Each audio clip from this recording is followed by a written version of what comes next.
I'm that Cyclops guy. I'm pretty sure you can figure out why they call me that. Or not. You can find me on all of the socials, including Twitch, Kick, TikTok, Instagram, X, Facebook, and YouTube with that_Cyclops_guy.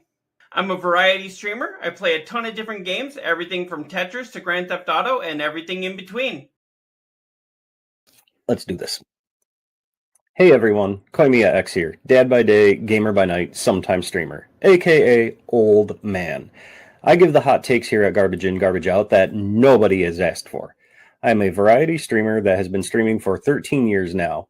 I've been on every big platform and several small ones that don't exist anymore. If you want the most recent up-to-date information about me, just follow me on Twitter at Koimiya X. I like to collect autographed Funko Pops, football jerseys, and comics. What's up, losers? Neodeath here, and welcome to my graveyard. I'm the third host of Garbage In, Garbage Out. I stream on Twitch and then repost daily on YouTube, so go check those out. Fun little fact about me is I also love Lego. We've been having a blast doing this, communicating with fans, and also talking about gaming and entertainment news from the week. And we would like to welcome you to Garbage In, Garbage Out. I still love that. I've been thinking about updating mine, although I think I will leave the face slaps in there. You know, I didn't realize I'm wearing the hat that's got some green to it, so my head disappearing here with the green screen. Yeah. It happens. Maybe I'll just... There you go. Be different. No hat for once. Yeah. Or, I don't know, maybe if Neo can actually join us here when he's doing his little introduction, I'll run out and grab another hat or something. Yeah. So, did you order your beam yet? I have got to order it tonight. I know. Everyone's yelling at me. Yeah. You know, I don't have the money you guys do, and I get it. I tend to run into a lot of issues, but yeah, I'll be getting that tonight. I will have it before Angel comes on. You better. You know, he's gonna have words if you don't. Angel, you know, he's like Santa. He knows when you're sleeping. He knows when you're awake. He knows if you've ordered your beam merch or not. So order it for goodness sake. That's right. That's right. So, no, I don't know if you noticed here. I actually did adjust my lighting a little bit. Okay. I was able to pull the lights a little bit more forward, and hopefully it's not. I know it's still a little harsh, but not quite as harsh on the face, and there's not quite so many shadows. There's a little bit when I put it like right in front like that, but your screen is getting cut off though. There on the one side, I can see your background. Oh, shit. But I mean, what would be? I can talk. What would your show be without at least one glitch right off the bat? Yeah, usually. Maybe we should start watching side scrollers or something more often. They seem to be able to. They seem to be able to do it more often. I think that's part of our charm, actually, is us fucking up. Yeah. You know. But so, how you been? I've been doing all right. I know you couldn't make it last week. Yeah, last week I had family obligations, and coming up I've got family obligations, and then the holidays are coming up and all that fun shit. Lots of family obligations. 'Tis the season for forced family fun. You know? Exactly. Although, you know, my family is fun, so you know, I can't complain too much. Yeah, I know. So last week we were supposed to do the show, but I know you were kind of pulled away from family stuff. And then I know Neo was working. By the time he was able to get on, he was exhausted. So we just decided to call it for the weekend, which honestly, we don't just do that lightly. But I mean, he got on here and he was going like this. Falling asleep at the desk. Yeah, like before we could even hit the live button. And I was like, dude, you all right? And he's like, yeah, I'm here. I'm like, okay, don't do that whole like dad thing about like I'm awake. I'm sleeping. Yeah, I'm just resting my eyes. Yeah, don't do that. I was like, if you can't do this, I was like, yeah, you know, I'm not gonna force you to. And he's like, yeah, would you mind if we took this off? And I was like, dude, we're done. You know, you can't even give me a straight answer without falling asleep. So we're fine. So He'll probably even be like that today. If he's at work right now, and said what he's working a 9.5-hour shift. Mm-hmm. Yeah. So for those who don't know, Neodeath actually works for a car company, and they like helping make the cars. And I guess something happened that they got pushed back like a lot. And normally he would have these Saturdays off, but he is being forced to work 9.5 hours on Saturdays. I think like 6 days a week or something like that. Yeah, something like that. Yeah, and it's because they're trying to keep up with production, or trying to catch up to production. So, but I mean, he did tell me he likes the extra money on his paycheck. He just doesn't like the extra wear and tear on his body and mind. I mean, wouldn't that be ideal for everybody's job? Yeah, extra money on the paycheck versus the wear and tear. Well, no wonder this guy can go do like 2 Disney World trips or Disneyland trips in a year. Well, I mean, like I said, the $100 dono drop on my Extra Life was him. Mm-hmm. So, I mean, oh yeah, without him, I probably still wouldn't have hit my goal yet, even. Yep. So, and we love Extra Life here. I'd like to play that whole video, but I don't know if the copyright would actually let us. Yeah, no, sure we could. I mean, the best thing we could do is just, the QR code up in the corner goes to our Extra Life page, and so. We're all still taking donations on that. You can technically donate until the end of the year. And then you can donate next year. for the new season. Yeah. I mean, that's the beautiful thing about Extra Life is it starts January 1st and it goes till December 31st. I mean, yeah, they have their official like game days, but you can donate at any time. So it's like, that's one of the other ways I hit my goals is like, I periodically throughout the entire year we'll post something on like Facebook or X, be like, hey, don't forget I'm doing this in November, but you can donate now, and things like that. It's just like Relay for Life, which works with the American Cancer Society. They have that one day in the summer where they do the walks all over the world, or I don't know if it's the world, but at least the United States. And then you can donate, like, for every lap that I walk, you'll donate $1, or for every whatever. But then most people just do a flat donation. Here's $20, and exactly. You can do it any time of the year. Exactly. And that's how I managed to get, my t-shirts every year is because, I set my goals low. I set my goals for the $200 mark. Mm-hmm. And then anything above that is just a bonus. And so it's like I did hit 200 and I actually reset my goal to 250 and I'm at 201. So, but yeah. So I know we've been talking about Extra Life here. For the uninitiated, why don't you explain what Extra Life is? So Extra Life is a yearly event that started, I think they've been going 15 years now, 16, I think. Something like that. Yeah, 16, because last year was the 15th anniversary t-shirt. And I've been doing it for 12 years. This is my 12th year. And basically, it's a non-for-profit event where all the money that you raise goes to, like, I can choose what hospital that has a branch of the Children's Miracle Network. And most of them do.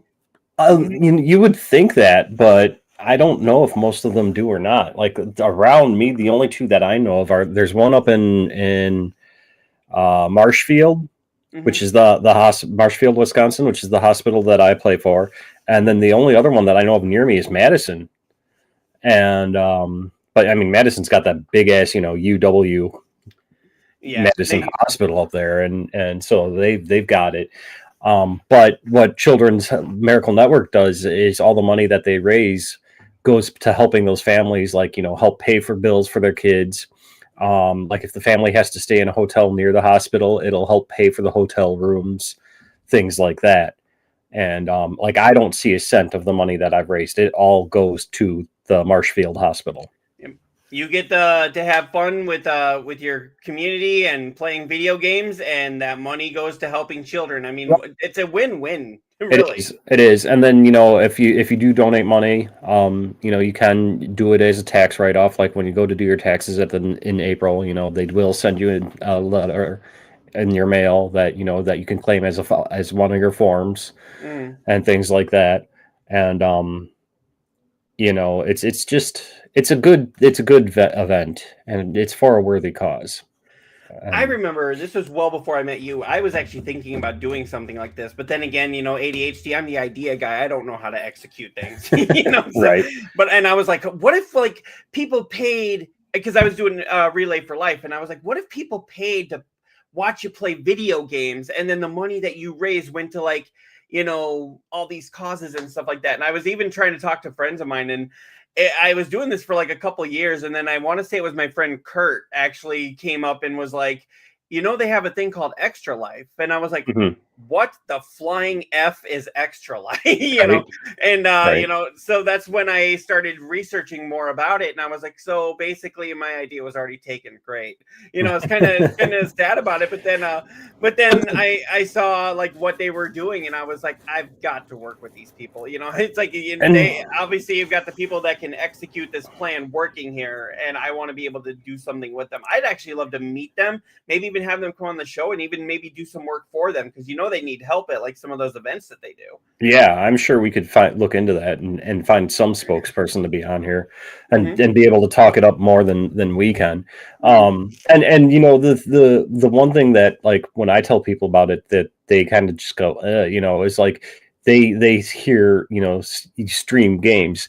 It doesn't have to be video games. Like, I've seen people get together and do like tabletop RPGs and stream that, and or board games, or even a game on your cell phone, and there's people that don't even stream the games that they're playing, but it's all on good faith, that they're playing Dungeons and Dragons or whatever. Yeah, and not just sitting at home, doing a normal, Saturday night or whatever. But I mean, I try to stream my games, and but yeah, it's real fun, and like I said, it's for a great cause.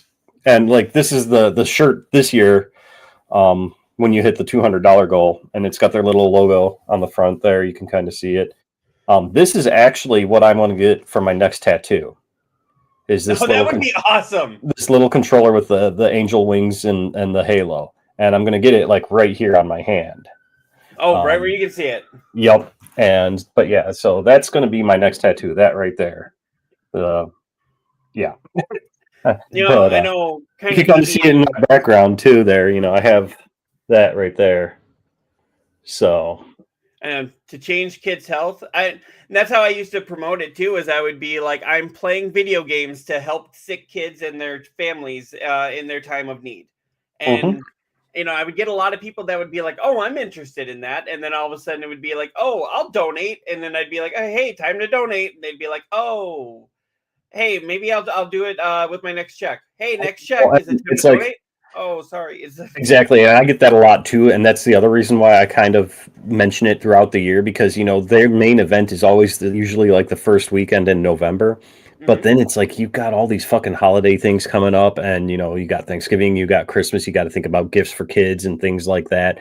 And so money's tighter at that time. So it's easier for me to promote it like in the summer and be like, hey, I'm doing this event in November, but you can donate now. And, and then that way it's easier, so that people aren't going, oh, I'm sorry, I've got, Thanksgiving dinner I got to make for 15 people, and things like that. Maybe that's something, if we can get an Extra Life person to come on here and talk it up, we could suggest, be like, hey, that hits right at the holiday time. I'm sure they've heard that before, but maybe just something we could get them to talk about publicly. Right. And just be like, hey, and my thing is like, next year I was thinking, because you have one main game that you play usually, some people just stream whatever, but I usually, when I do this, I'll be like, hey, I'll be playing Assassin's Creed, I'll be playing, Grand Theft Auto, whatever. That's what I did. I did Dispatch this year. And I've heard nothing but amazing things about that game. Well, we'll talk about that one later, but yeah, I did that one this year. But in previous years, I've did it where, like, because I don't, this year was the first time I noticed they did it like they had game days, and it was like from this date to this date. And normally it's one day for like a 24-hour thing. And, I tried doing the 24 hours my first year, and I made it to like 22 hours and then crashed. But so every year since then, I've been doing like 3 days, 8 hours a day or something like that. And, I just lost my train of thought. Well, it's the game days instead of game day. Right. No, but that's not what I was going for. Things I've done in the past where it's like on my first day, I'd be like, okay, I'm playing strictly this game.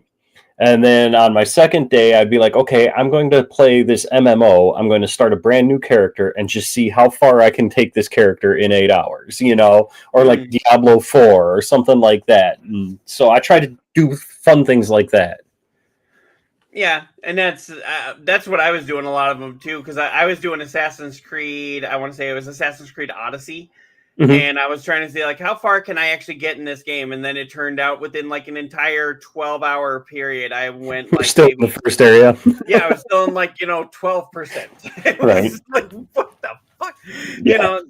Them open world games are kind of like a bad idea. Play this. Yeah, they're kind of a bad idea to play for Extra Life, because if you're like Neodeath and I, Neodeath for Assassin's Creed, he won't actually start the story until he clears the entire map, like Fog of War area, and goes and like sinks all the fast travel points and stuff like that.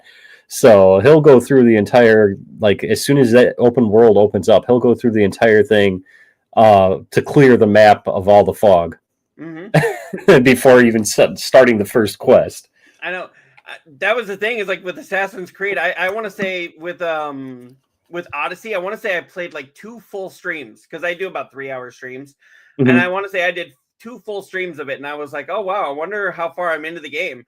And then on my 3rd stream, about halfway through, and then it said Ubisoft Presents, and I was like, are you fucking kidding me? That was essentially like the first 6 minutes. Right, like 3 hours later.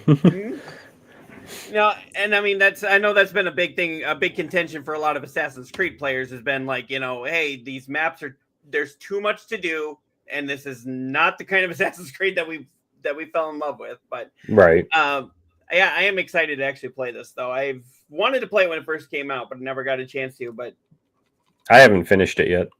Yeah, I'm spending a lot of time in Japan, as you can tell. Yeah. So, by the way, play Silent Hill F. It's amazing. But we need to find a game that the 3 of us can play. I know we've been talking about that for a while. Dispatch, you said, is single player. Dispatch is single player, yes. It's made by like a couple of people who did Wolf Among Us and the new Tales from the Borderlands games. Like it's ex devs from those games, and so it plays like one of those Telltale games and things like that. But the writing is just phenomenal. The voice acting is great. Aaron Paul from Breaking Bad does the voice of the main character, and if I had not known that was him, I would have never guessed it was him. He does great voice work. I don't know if you ever heard him in BoJack Horseman. No, I haven't really watched that, but I don't have Netflix now, so but I need a sequel for Dispatch like now. It is that damn good. And the thing of it is like what cracked me up is at one point, because it's broken up into episodes, and there's 8 episodes, and I'm playing the last episode, and it's like the last 5 minutes of the game, right? And I say a comment to one person, and it's like, she will remember that. And I'm like, when is she going to remember that? This is the end of the fucking game. I'm like, give me a sequel. But I highly recommend that one if you like playing like the Telltale games. Definitely get Dispatch. I don't know if you saw, but I want to say we posted it in the Garbage In, Garbage Out page. But I guess the developers are excited that people are doing multiple playthroughs, but they're tired of everyone having their first playthrough be where they're so super nice. They're like, we want people to be like more assholes, when you're playing. I plan on doing a second playthrough for sure. Just to go back and pick all the choices that I didn't pick before. And that's the great thing about a lot of those episodic games or those choice-based games is like you can go in and see how differently it plays. That's honestly, it's like the Life is Strange and those ones from Telltale. It's like, are they really action-packed? No, but you play it for for the narrative, you play it for the story, and you play for it to see how the whole thing's going to play out. I mean, yeah, they do have some action, but not usually a whole lot. Like one of my coworkers and I got into a big argument about those games the one year when Walking Dead, I think it was, won Game of the Year. Yeah. And he's like, "That's not a game," and I'm like, "The fuck you talking about? It sure is," and like, and no, it's not. And I'm like, dude, just get out, But yeah. Well, a lot of people look at games as if they're the button mashing. You're playing this and you got to really strategic. Not just I'll make this decision. Yeah, I'll make this decision. I mean, there are quick time events in all the Telltale games as well too. But I mean, it's like you said, you aren't pulling off intricate combos and shit like that. But it is a game, and Dispatch is a fantastic one at that. So. Oh, and he's not here to hit the fantastic button. Yeah, we'll have to. I'll keep tally so that when he gets here, if he comes on, I can be like, you have to add this amount of fantastics to the counter. So yeah, but kind of back with what you were saying about Dispatch. I am 100% planning on picking that up. When you said Dispatch, I didn't know what it was. And then I remembered, I want to say it was like Summer Games Fest, or maybe it was Game Award last year. I remember them advertising it and saying that he was going to. Oh my God, he's actually. Or is that you doing it? That was not me. Okay, that was not me. All right, he must be watching. He's watching. That's I great. remember you saying that, and you were like, "Oh!" The minute you told me, like, "Oh yeah, Aaron Paul does that," I was like, "Oh my God, that's that one where it's like superheroes in like a business setting." Yeah, and I forgot that was even out, so I'm definitely I will say this, Neo Death, I will tell you this much, because I know you were watching me play one of the days, and you were, I don't want to go into too much details without telling any spoilers or anything to you, that because you haven't played it yet, Cyclops, but Neo, your guess on who that one character was wrong, and that's all I'm going to say. But yeah. I'm like I said, I don't have a lot of the fun like you guys do, so it's like I still need to get Little Nightmares 3. So I'll be playing that, and then I'll be playing Dispatch. I know probably I'll pick up Dispatch first, because Little Nightmares 3, let's be honest, as amazing as those are, they're only like 6-hour games. Right. I'll have that done within like 2 or 3 streams, maybe 4. Well, I mean, Dispatch, you won't take long either. I'll tell you right now. I mean, I did the first 4 episodes in 4 hours. But Dispatch has a lot of replayability, though. Right.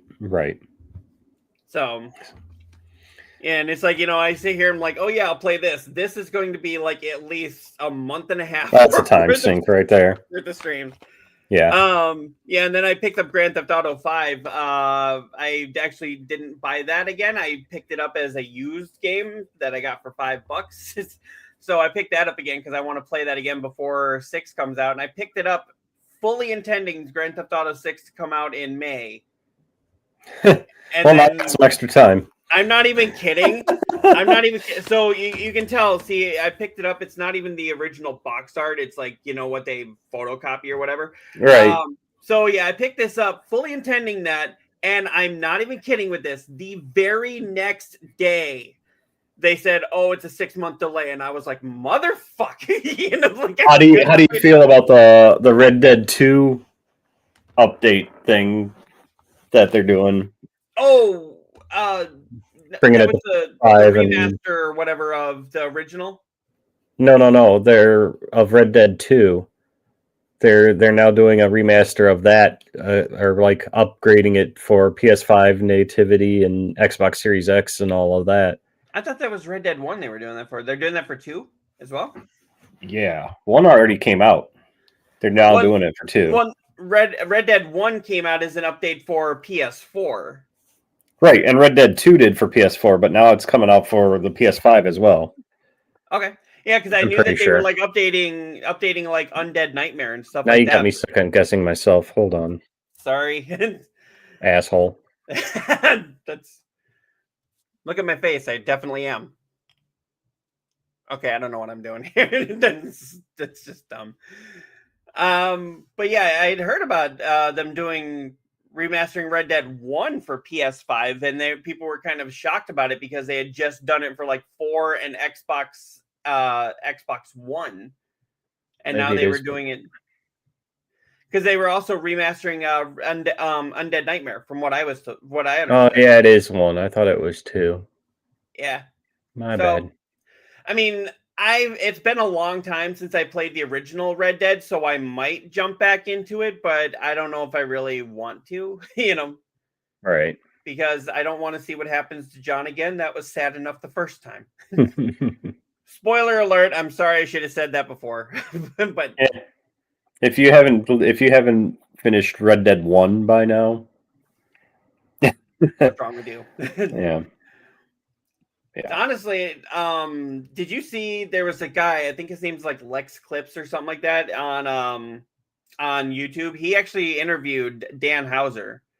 Dan Houser is the founder of Rockstar Games, and he was the writer on Grand Theft Auto 4. I think he did Grand Theft Auto 3, Vice City, San Andreas, and then he was also one of the writers of 5.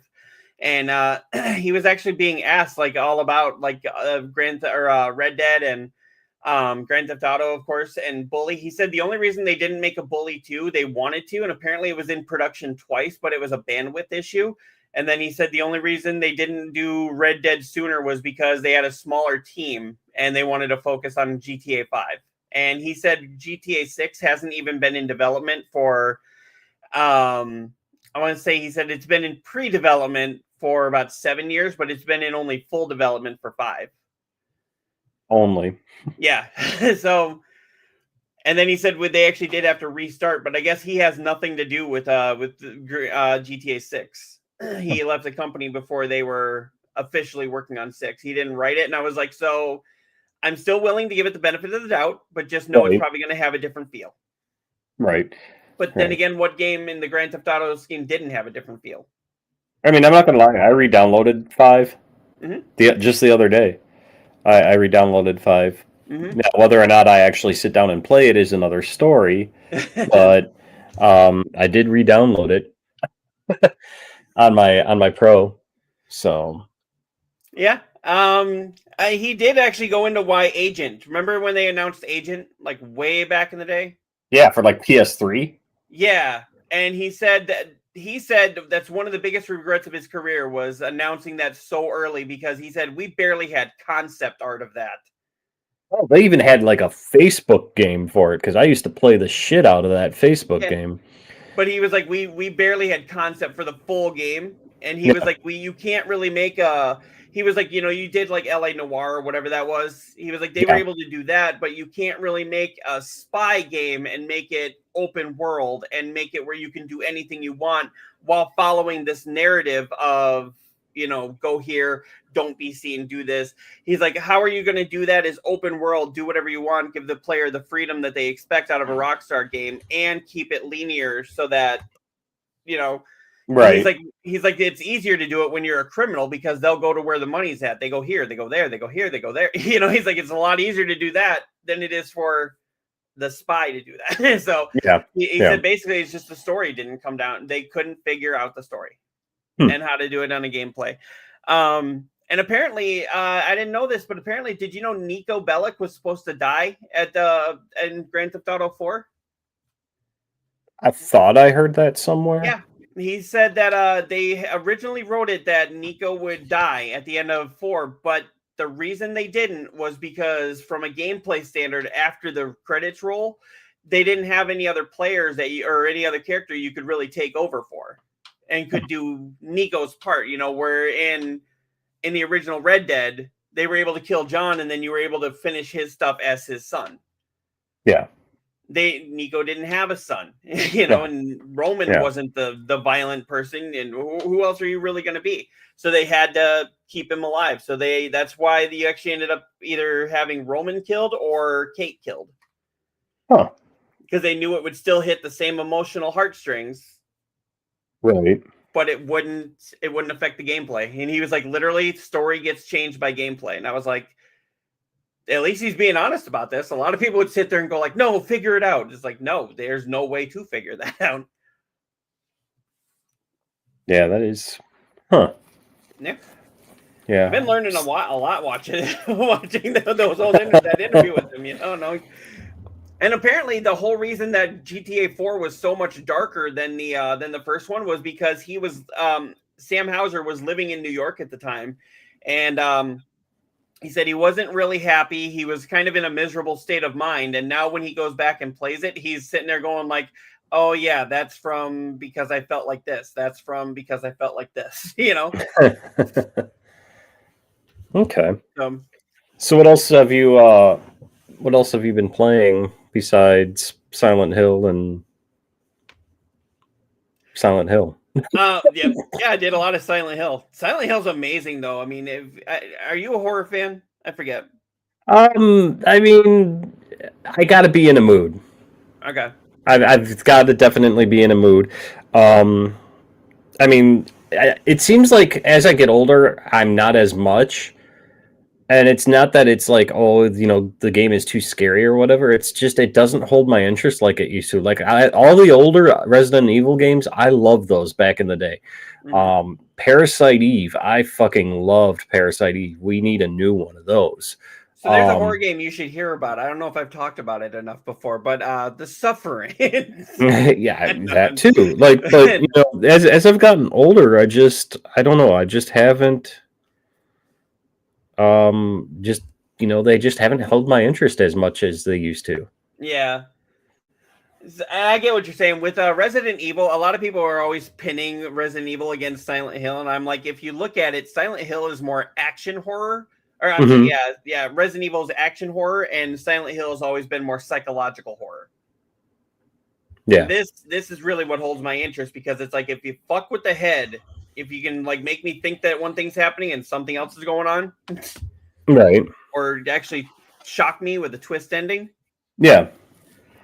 I don't know. Lately, I've been getting into like retro games. Like I've been playing the hell out of the Dragon Quest 1 and 2 HD remasters. Mm-hmm. I've even been playing the Dragon Quest 3 HD master. And then Square just released a playable demo of Octopath Traveler 0 or O or whatever you want to call it. Okay. And I was messing around with that last night. And then I was playing this demo. Oh, this weird ass looking game. It's like Silly Polly Beast or something like that. And the game looks really bizarre and like right up my alley. And they released a demo for that. And let me see if I can find a screenshot of that for you because that game, the demo is just freaking cool. Yeah, and I haven't really played a bunch of other games. I have kind of been swinging around in Spider-Man, just taking out bad guys for crimes that pop up, and then I've been doing Rocket League a little bit here and there too. Okay.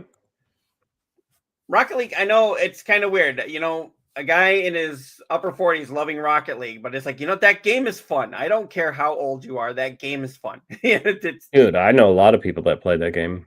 Mm-hmm. So I know I've told you I have a friend that works for the developer, but when they did, there was an episode of Fuller House. Did you ever watch Fuller House on Netflix? Hell no. Okay. Yeah, my wife was a big Full House fan, so of course when Fuller House came out, that was like, oh, we just have to see it. And they actually have one episode where the kid is like dedicated to Rocket League.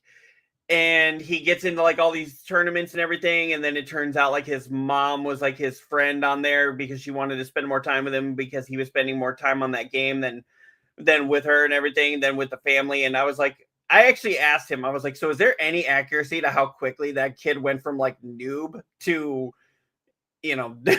making millions? And he was like, well, people have raised through the ranks pretty quickly, but they really fast tracked it there. It's basically he was playing for a day and then he was great. Right. So this is the PlayStation Store page for Silly Polly Beast. Okay. But yeah, the demo is really, really fun because it's like storytelling, and then it's like side scrolling, but then it's also top down like Diablo hack and slash. It's so many different things, and I highly recommend checking out the trailer sometime. So it Or really the switches demo. from what kind of what It kind of it genre really it is. does, yeah. Yeah. But it's See, pretty good. and sometimes that can work in a developer's favor. Sometimes it's like, okay, what kind of game are you trying to make? And other times it's like, who cares? Just have fun, you know? Right. Right. So Well, I was actually reading an article today where they were saying it's like they're tired because devs are not making games that the players want.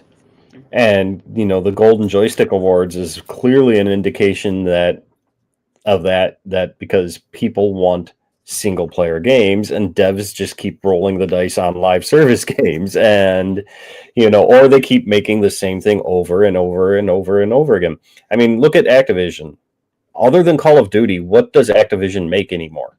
well, I mean, they used to do the True Crime series, and that was Used fucking to. awesome. Like I said, what do they make now other than Call of Duty? I know they make the maps for Destiny, but that's actually Raven Software that's owned by Activision. So I guess you could kind of say they do that, but that's really it. I mean, they really Exactly. So you've got these big AAA games companies doing the same thing over and over again. Your Call of Duties, your Madden, EA Sports game every year, and then you've got all of these littler devs doing things that they actually want that are like sweeping the awards left and right. I mean, we're going to get into this. I think we should now. We've been blabbing now for about half an hour. Let's actually start our show. Well, yeah. I was trying to pad it a little bit to give Neodeath some time to get here. It's he's just getting off work, so hopefully he'll be here soon. Yeah, let's jump right into it here. Maybe I should actually put the screen up. That might help. I mean, that'd be great. Yeah. Dirty Dur. All right, can you grab it? Once I see it, yeah. There we go. All right, so we'll go through the winners here in just a little bit. Yeah, you see that there's the whole list of winners here. We'll go through that in just a bit. But so the full nominations: best storytelling, Claire Obscure, Expedition 33. That's like, isn't that like a dev team of like 20 people, if even that many? I think it was 30. 30 people. But it's a lot of ex-Ubisoft devs. And they made a game that the players want, because I know you haven't played it yet, which you really you should just drop everything else and play Claire Obscure. Right this fucking moment. And yeah, just end the show right now and go play Claire Obscure. I don't have control of it right now, but right now I'd be going, all right, good night, everybody. Right? But yeah, no, yeah, I think it was 30 devs for that one. But I mean, when you think about it, a game like that, which is it's an action RPG, isn't it? Yeah. Like huh? It's another one of those where it's like you're going along and it's turn-based combat, which a lot of people, I love turn-based combat instead of like the later Final Fantasies are more, action-y. This is like turn-based, like, okay, you select your attack, you select the next person's attack, and then okay, now it's the enemy's turn, they're going to attack, and now it's your turn. But see, I can't give away too much, because there's a point in the game where I got to one thing and I was just like, it did like a whole 180 on me, and like gameplay wise, and I was like, okay, now what the hell is this? Right. But it's a fantastic, there it is again, but it's a fantastic story. And again, I can't stress it enough. You need to stop what you're playing and play that game. All right, I've got it downloaded.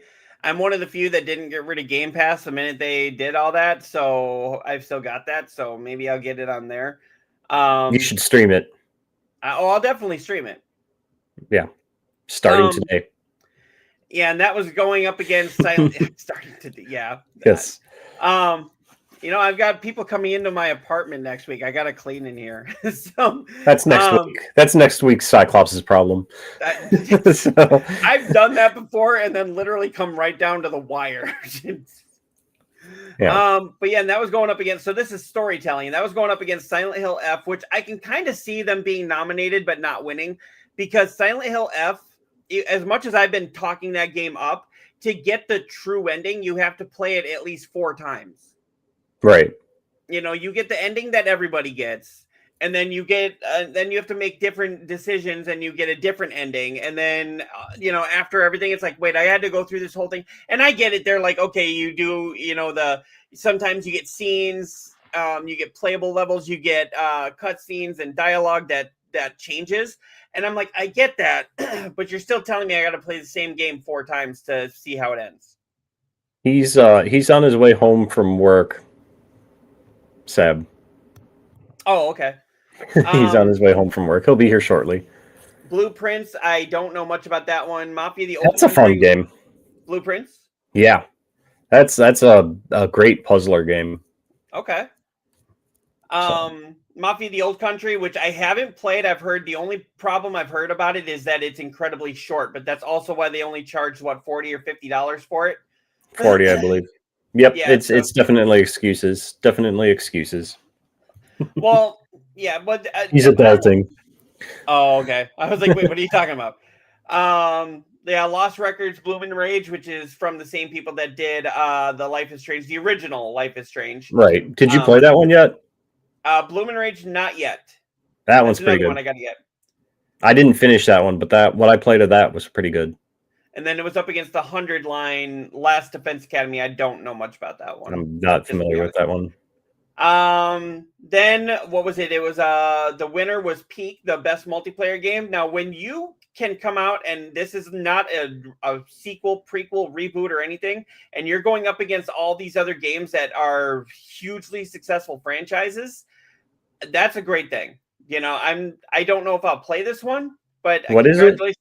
So the game is called Peak, Peak, and it went up against Battlefield 6. It looks like Call of Duty wasn't even nominated, which I'm kind of surprised. Usually they just get it because. Sad, anyways. Oh no! Anyway, all right. See, Neil's on his way. Elden Ring, Split Fiction, which is another original. Mario Kart World, which I'll bet Nintendo's not happy they lost that one, and Rematch, which I don't know much about. Rematch is a soccer one, I believe. Okay. But like an arcadey soccer, not like a sim soccer, not like FIFA, but more like think like an NFL. What was the NFL one that was comparable to NBA Jam? You know what I'm talking about? Yeah, and I can't think of what it was called. Right? It's like that. The name is like right there. Yeah. I can hear it in my head, but like, was it that M-rated football game? Well, no, that's Mutant League. Oh, what was that? Okay. Now I got to Google. But come on, Google.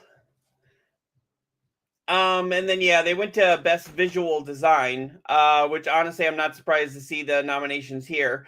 But Assassin's Creed Shadows, NFL Blitz. Yes. NFL Blitz. Yes. Okay. So, yep. And I think of the 3 of us, only Neodeath played the Midnight Walk. It's another one I've got to get to. I started it. Oh, you did? Yeah, I started it. Okay. I haven't gotten really anywhere. And Seb says it's kind of dumb that Arc Raiders isn't on there. Yeah. Well, didn't the developer of Arc Raiders yell out that the Game Awards were rigged because they didn't get nominations for certain things? I don't know if he did, but I know streamer Shroud is pissing in his pants because Arc Raiders was not nominated for Game of the Year. Yeah, but he pisses in his pants pretty much every day. Well, yeah, at the Game Awards, but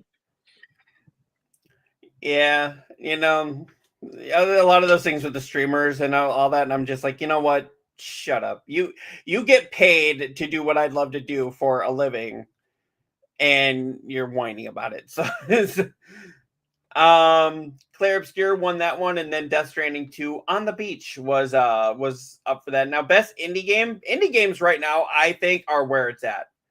Because here's the thing: we were talking about development costs for games and how that's actually hindering the industry. Indie games are the ones where they're actually putting their heart and soul into this. Right. Deep Rock Galactic, I know Tynan Vilmos, the streamer that I've watched, he's a huge fan of that. Caves of Quud, I'm not sure how to say that, or Quud. Hi, Angel. Hi, Angel. Baby Steps, which I've heard of, I haven't played. Atomic, or what is that? Baby Steps. Abiotic Factor. Hurting, Delay. See, some of these I haven't heard of, but again, Blueprints one. You said that you played that one. So what I like about Blueprints is, I don't know if you like the roguelike games that, the map is regenerated every time you go on the run. And Blueprints is definitely like that. But the whole concept is like your uncle, I think it is, like has passed away and left you a treasure, but it's in this hidden room of the mansion. And so the whole mansion is, you got to lay out the mansion. You're dealt like 3 floor plans at a time, and you have so many turns to try and get to this hidden room. Okay. And so every time you go on the next day, the mansion resets, and you have to redo everything. and it's a neat concept. Yeah, I know. I can't think of what they call that, but I know God of War, the DLC for God of War Ragnarok was the same way, where if you died, you got thrown back to the beginning, but then it changed when you went back in. Mm-hmm. Yeah. Yeah, that sounds like a lot of fun, though. So, how you doing today, Angel? Angels, don't yell at me. I'm getting it. I was just saying I don't have the financial resources like the other 2 hosts do, and I'm getting it. I will have it by the time you come onto the show. I told him, Angel, I was like, if you come on, if it gets to the point where Angel comes on the show and you don't have your hat and shirt, Angel's gonna have he's gonna have words for you. Not necessarily kind words. So yeah, and then best indie, what was this? This is a self-published one. Hollow Knight. I know Neodeath was playing that one. I played the first Hollow Knight because Silk Song, I believe, was the sequel, and it pissed me off too much. My gaming reflexes aren't what they used to be. So I remember watching you play that. Yeah. Back before my job actually blocked Twitch, so I could actually watch you, and right. I remember hearing you go like, "God damn it, God, oh!" Yeah. I get so pissed off. It was not a fun time. I'm like, why am I playing this still if all it does is piss me off? Well, I remember you said like it was like the controls, like his control, the way he was like a little too floaty, like like for that one part that you're trying to get through. And then I think I saw you playing it after that, and you're like after they have done some update, and you're like, okay, he handles much better now. Yeah. Yeah. Yeah, and that was up against some pretty good ones there too. Then Still Playing Award, which I think is like the best ongoing. Probably. Yeah, that was Minecraft. Like the live service games. Now, for Minecraft to beat out GTA and Fortnite, that's actually pretty good. Right. Oh, there's your Call of Duty one. They got Warzone. And then mobile went to Pokemon Go. There's your other Call of Duty award. That's still a thing? I didn't even know that was still a thing. I didn't. Yeah, neither did I. Best remake or remaster. Now, what would you say for this? I haven't officially played it, but I kind of wanted it to go to Gears of War Reloaded just because I'm a Gears fan. But that one ended up going to Elder Scrolls 4. Oblivion. Okay, so what was the whole list on that one? So the whole list here was Metal Gear Solid. Remake. Yeah, Metal Gear Solid Snake Eater. Okay. Elder Scrolls 4 Oblivion, which is the one that Shadow dropped on Xbox. Right, I already got the Platinum trophy for it.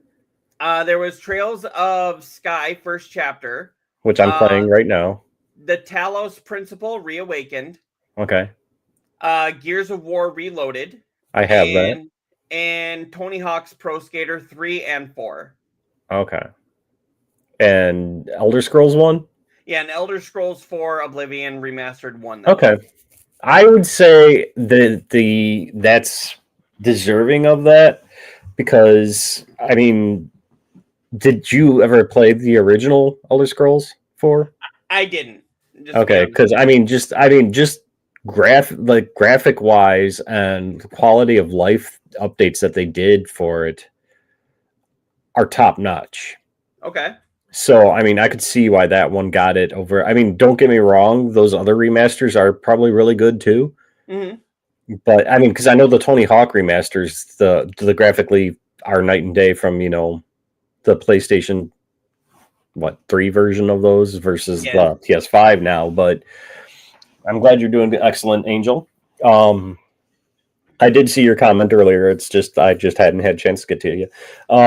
But Oblivion was a really good remake. Well, now let me ask you, because I know the Elder Scrolls Oblivion was a T-rated game when that first came out, and when it got remastered, it got kicked up to an M. Now, was that just because the graphics and the violence and stuff is more realistic? Did they add more blood, or did they add something that would actually warrant that M rating? My guess was probably just because it's more realistic. Okay. Because, I mean, as far as I know, I mean, it's been a hot minute since I played the original version. Mm-hmm. But as far as I know, like, story didn't change at all.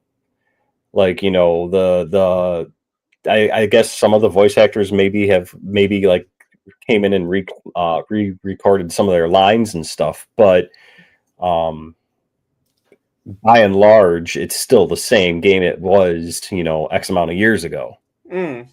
Because that's always just kind of interested me, was like, well, oh, we did the remaster. It's like, why is it a higher rating? Well, don't worry about it. And I'm thinking at the same time, it's like, yeah, when we were playing it, we were much younger. They were aiming it at a certain audience, and now they're trying to aim it at that same audience, which is, 15 years older now? Right. So it's not like we can't handle it. I'm just always kind of interested, like, what changed? It's like if you were to put the Goonies back in the theaters today and then just, like, clean it up and make it look better, it wouldn't get a PG-13 rating. No, it would be PG these days, but now Gremlins yeah, no, probably would get that 13 rating. But... I'm pretty sure it's probably just because it's more realistic looking. Okay, all right. Then there was Studio of the Year, which that was up for it was Team Cherry, Sandfall Interactive, which I want to say they're the ones that were doing Clair Obscur. They did Clair Obscur, yeah. Yeah, Argo Crab and Landfall, Bloober Team, which did Silent Hill Remake, and then they did Chronos just recently. Slow Clap and Rebellion. I can totally see this going to Sandfall, considering how much Clair Obscur is just winning everything that it's up for. Right. Best game expansion. I know I'm going to get in trouble for this. I have not played the Order of Giants yet. It's because I actually got Indiana Jones off of Game Pass, but to get the DLC, you have to buy. You have to buy it, yeah. Yeah, and I'm kind of debating, like, do I want to buy it and play the whole thing over on PlayStation, or do I want to just buy? Do I want to just buy what I got on Xbox where I played it originally? And then I get to keep everything, and I can jump right in here, and then I can do a second playthrough, because I think if they have New Game Plus, I'm not sure.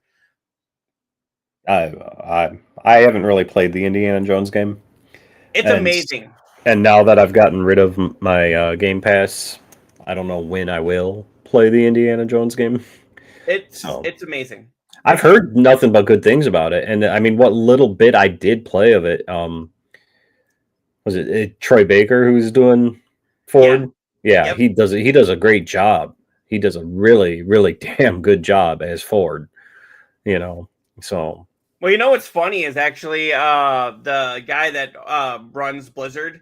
He said they didn't want Troy Baker. He was like, that guy's in everything, and he is. But, and we don't want him. But they said for a blind taste test, he won every time, and they didn't realize it was him until they were like, okay, so who is this guy? fucking Troy Baker. You know, I mean, he is in everything, but there's a reason why he's in everything, because he's that damn good. him and Nolan North. Yep. Yeah. I mean, when you think of voice acting for video games, you know, North, Baker, Hader, you know, Michael Hader, who did the original Solid Snake. Laura Bailey. Laura Bailey, yeah, you know. And now what's funny is the one girl in Claire Obscure. I can't remember her character's name, but she's the one that won the voice acting award. Jennifer English, I want to say. Yeah, Jennifer English. When I was playing Claire Obscure and her character came on, I was just like, that's Shadowheart from Baldur's Gate 3. And, like, she did not change her speech pattern at all between Shadowheart and this character for Claire Obscure. I'm like, I instantly was like, that is Shadowheart. There's no doubt that is Shadowheart. And which, don't get me wrong, I absolutely loved Shadowheart. She was one of my favorite characters in Baldur's Gate 3. So, well, that's like the girl, I can't think of her name, but she does the voice of Louise in Bob's Burgers. Oh yeah, Kristen Schaal. Yeah. When she was in was that a Borderlands DLC that she was in? She was in a Borderlands DLC? I think so. What was that called? What was that? It's like that's she played news to me. Well, it wasn't a recent one. But yeah, I remember hearing her. God, I cannot think of. But I remember hearing her voice in the trailer, and I was like, "Oh my god, that's Louise." And then, I mean, her voice is very distinct. I mean, anything she's in, like when she played the dinosaur in which Toy Story was it? Toy Story 1 or 2 or 2 or 3 or 4? I don't know. She was the Triceratops in one of the Toy Story movies, and I'm like, yep, that's Kristen Schaal, and she's like in one of the Despicable Me movies. She's like Gru's date, and I'm like, there's Kristen Schaal. You know, like she's got one voice. You know, she's like H. John Benjamin. It's that one voice. Exactly. I love how they had. I don't know if you ever saw that with Family Guy. They had Carl, who was Chris's boss, and that's voiced by H. John Benjamin, and he was trying to do the voice of Bob, which sounds just like that. And Bob from Bob's Burgers. Yeah.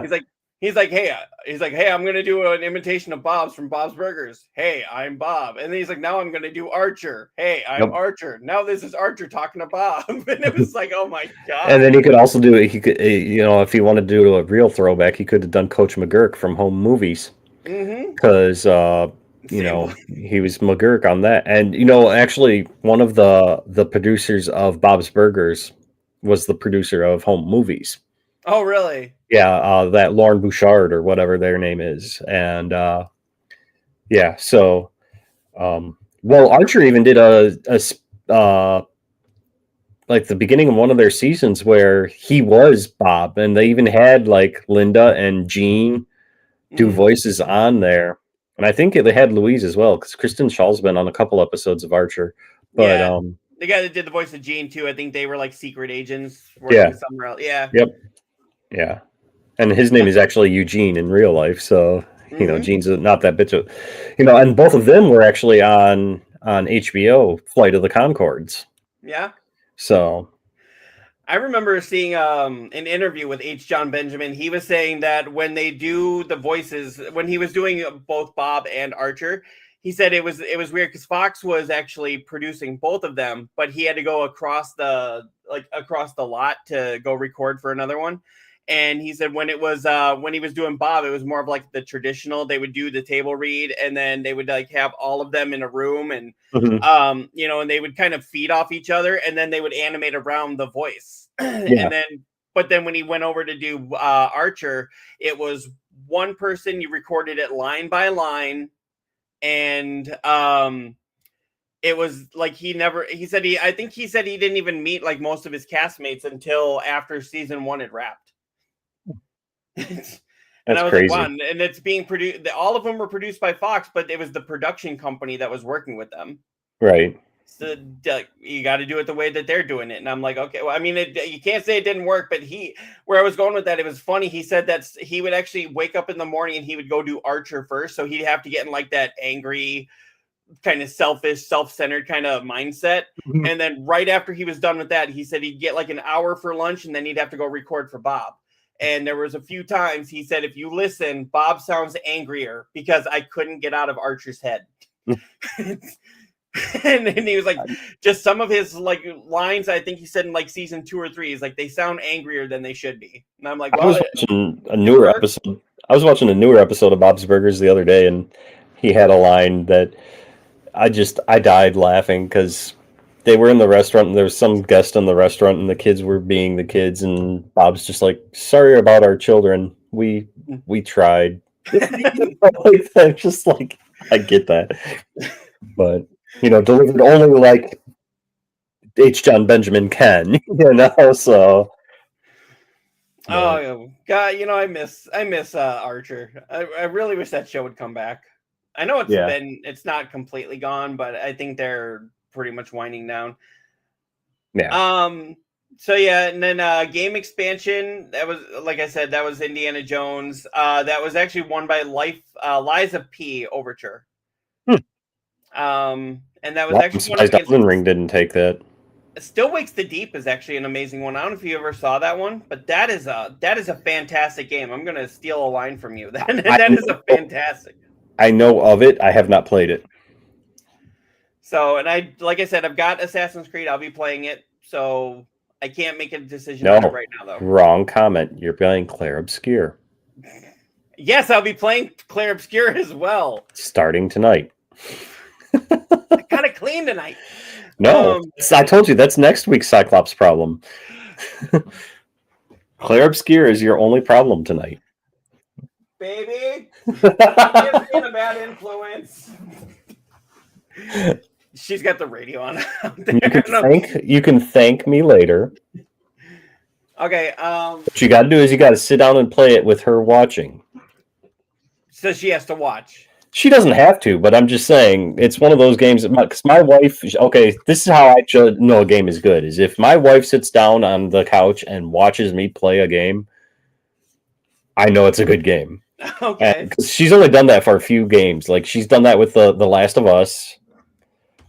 She did that with what was that one by the dude that did like Indigo Prophecy and all that. Oh, Heavy Rain. She loved Heavy Rain. She started watching Detroit. I've never really finished it though, so I need to go back and actually finish Detroit Become Human. But so if my wife sits down and watches a game, it's definitely something you need to put on your radar. The creator of those games is a piece of shit, but he makes some damn good games. I'm sorry, he really does. Yeah, but she wants to see more Clair Obscur. Okay. So I highly recommend. Well, see, that's just like me with Indiana Jones. You've heard nothing but good things. You've seen it, but you haven't played it. Right. With me, that's like me with Clair Obscur. I've heard nothing but good things. I've seen it, but I haven't played it. And you need to change that tonight. And you need to play Indiana Jones. I don't have it. You have Clair Obscur. What's your excuse? I have to clean. No. I know next week Cyclops problem. Exactly. So best audio design went to Ghost of Yote, and the only reason it didn't go to Clair Obscur is because it wasn't nominated. So wow. Yeah, Chronos. Wow. Yeah. That's surprising. That lost to, Battlefield 6 was Donkey Kong Bonanza, Death Stranding 2, 2 Point Museum, and Chronos were its competitors. Then soundtrack, of course, went to Clair Obscur. Just as somebody who hasn't played Clair Obscur, I really wanted that to go to South of Midnight. But that's just me. I love South of Midnight. I think both of you need to play South of Midnight if you haven't already. I don't have Game Pass anymore, so. Okay, but if it did have to go to something else, I would say Silent Hill F, but again, that's only because I haven't played Clair Obscur. All right. Hi, Nico. Hello. No, I'm tired. I'm especially tired today. I was not in my normal department, so. Oh, so you actually had to work? Pretty much. Debatable. So you earned that paycheck today, huh? Yeah, my back did at least. Good. Bending 'Cause over I'm a still waiting on goddamn that car. Switch too. Because you what? I'm still waiting on that Switch too. Yep, it's in the mail. Okay, It you need should to be attach. there. You need to attach a tracking number to that because Yeah. we need to find out what the hell I'm happened. gonna need some. Yeah. You know the government and the postal system. They're there. That's why I need a tracking number, Mm-hmm. and you need to pay for some insurance. Damn, I knew I forgot something. Yeah, no stapling the front of it, please. We already saw what happened with that. Maybe that's what happened. Now they're trying to make up for that. Remove staples. Yeah. Mhm. Yeah. So I don't know if you've been watching the show since it started. I know you you caught a missed little one of bit. you missed one of the times he said fantastic and I said it once. So we're on 3. Yeah, it's on 3 because I didn't reset it from last time, so we should be good. You didn't reset it from last time? What is wrong with you?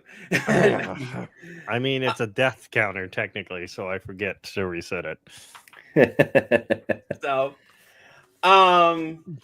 leading next to the next one was actually best lead performer. Now, here's something I got to ask you guys. At the Oscars and in most award categories, they break it up and they go best lead performer, male performer, or they'll go best lead actor, actress.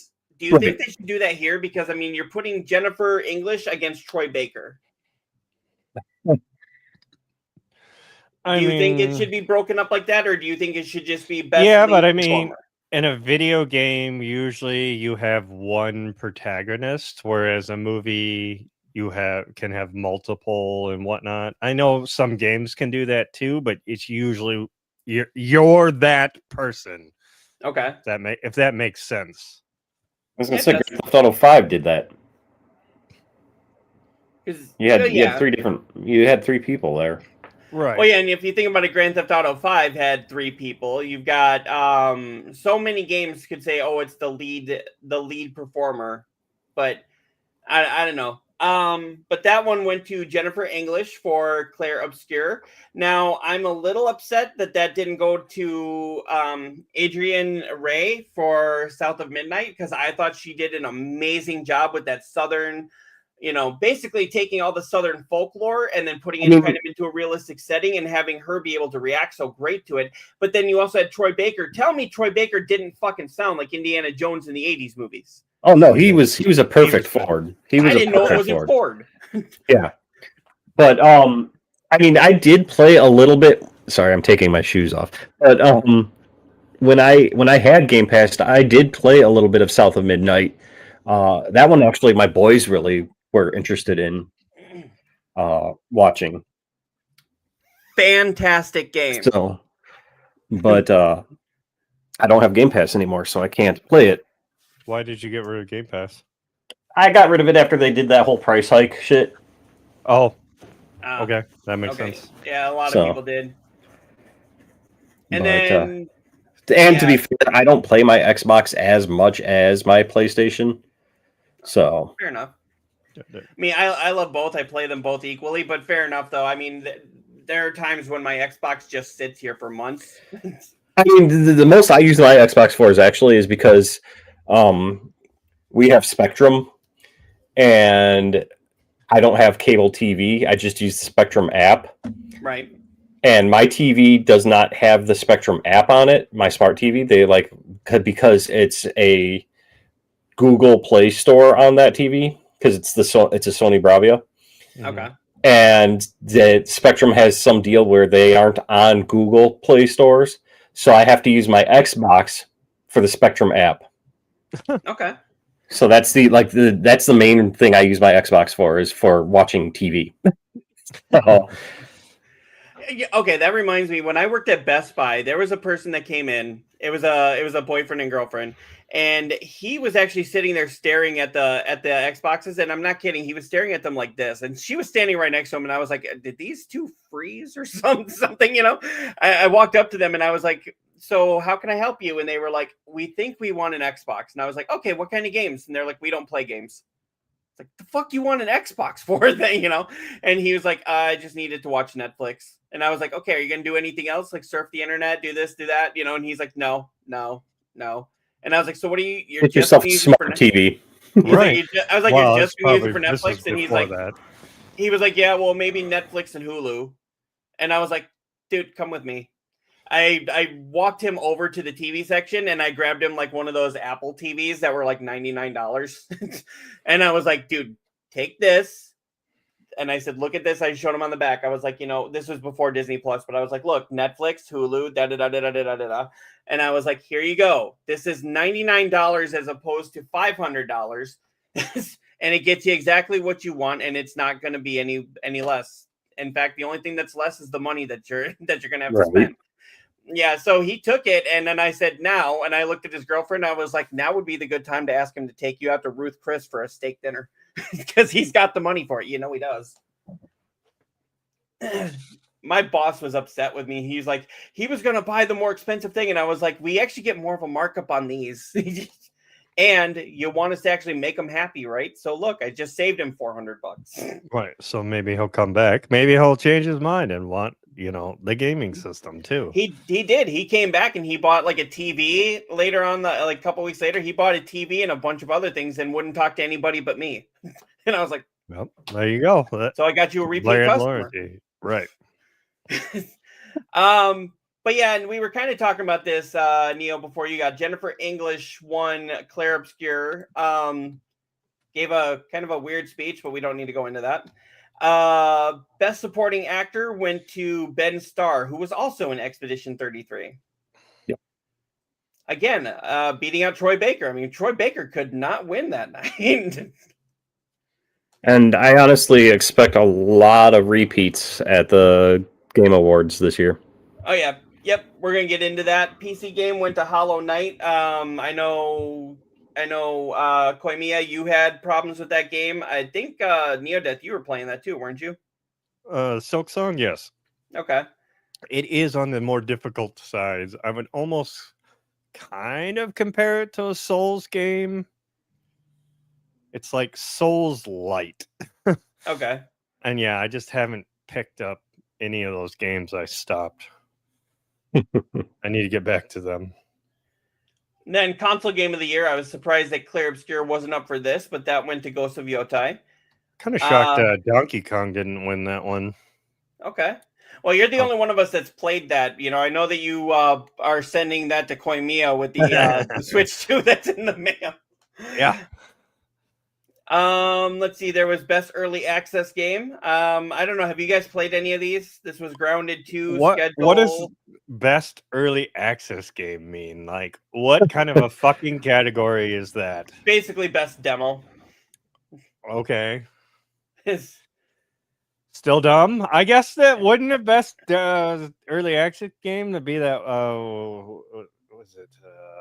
Citizens something. Where it hasn't even gone to beta, I think. Star Citizen. Yeah. Something like that, yeah. Yeah, that one that's made like billions of dollars and never fucking released. Best gaming hardware. I was surprised that didn't go to Nintendo Switch 2, but that went to AMD Ryzen 9. Well, yeah. I mean, it's a fucking PC chip. Of course it's gonna go to that. Like best I'm sorry, go ahead. No, I'm just saying there's no fucking anything on that is going to be way under that one. So again, it's like a flex for them, I guess. I don't know, like yeah, right. Yeah. We beat Switch 2. Right.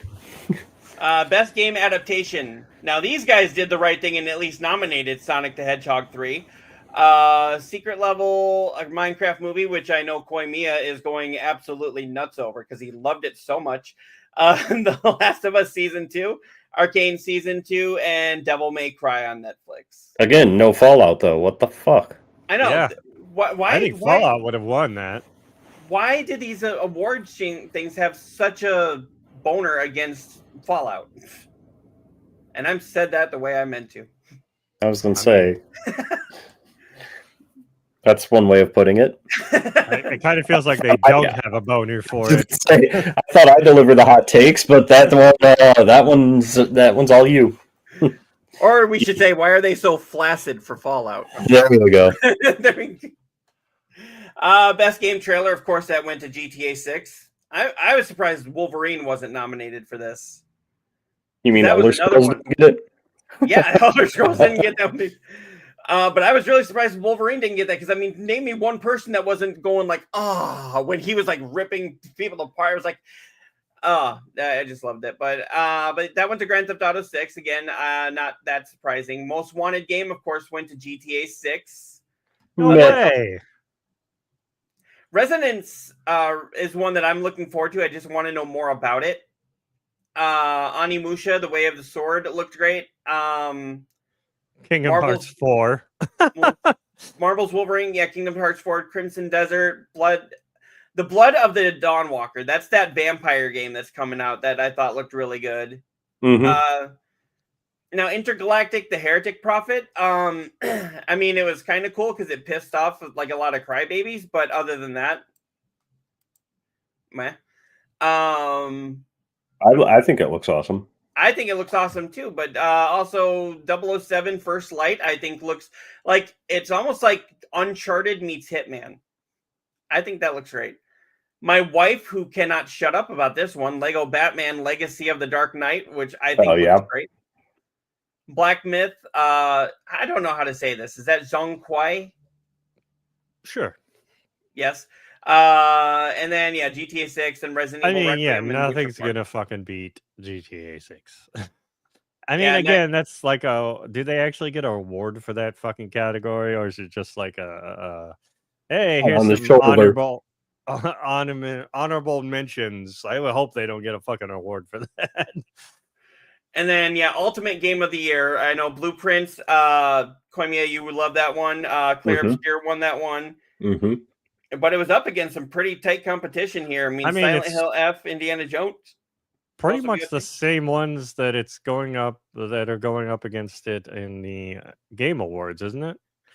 Pretty much, and that's only Blueprints is like the only one that's not. I think so. So here was the awards for this. We can kind of compare it to, like you said with this, Neodeath, this is like the same 5 games for like every. Yeah, it's all the same fucking games. It's like, gee, which one's gonna win? It's probably gonna be Clair Obscur all the way fucking down. I can almost guarantee Clair Obscur gets Game of the Year. Yeah, Neo? What was that? Have you played it? No. Do you have it? No. Get it and play it. He says do it right now. Is it on sale? Actually, I think it is part of the Black Friday sales on PlayStation. Well, then I might actually. I mean, because there's a lot of newer games on there. I was looking. I can't like Outer Worlds 2 is already on there for the Black Friday sale. Oh wow. Yeah, there's a lot of like the newer games. I believe Clair Obscur is. So let's do this. Of these games here, which do you think will win, and which do you think should win? Well, I think Clair Obscur is just going to walk away with pretty much all of these. Maybe not audio design. Maybe they'll throw a bone to somebody else. But like pretty much it didn't get design at Joysticks. What was that? It didn't get the audio design at Joystick either. Right. It wasn't even. So I think that's the one they're like, okay, we'll give it to somebody else. But I mean, didn't you say that one went to Ghost of Yode? At Joystick? Yeah, that went to Ghost of Yotei. Yeah, Clair Obscur got music, but it didn't get audio. Which is weird, but what should win? That's a tough call. Out of Game of the Year? Yeah. List, Clair Obscur. I think Donkey Kong. Man. Donkey Kong or Hollow Knight? Because Hollow Knight has been hyped for a long fucking time too. You say that now. Play Clair Obscur. Yeah. Okay. So all 3 of us. Is it on sale? You know what? I'll double check right now. But you know what else? That's what you were doing. Well, I haven't. You know what? You know what though? ADD. Pretty much. You know what though? I will say this much though, Neo. I would play Clair Obscur before Doki Doki. Oh. Okay. I'm telling you to do that right now. Play Claire Obscure over We've been Alright, Doki telling so you to long, play guys. Good night, everybody. No, No, I already so told- yeah. Yeah, it is on sale on PS5 right now. It's normally $49.99. It's on sale for $39.99. Well, that's not bad. $10 off. Okay.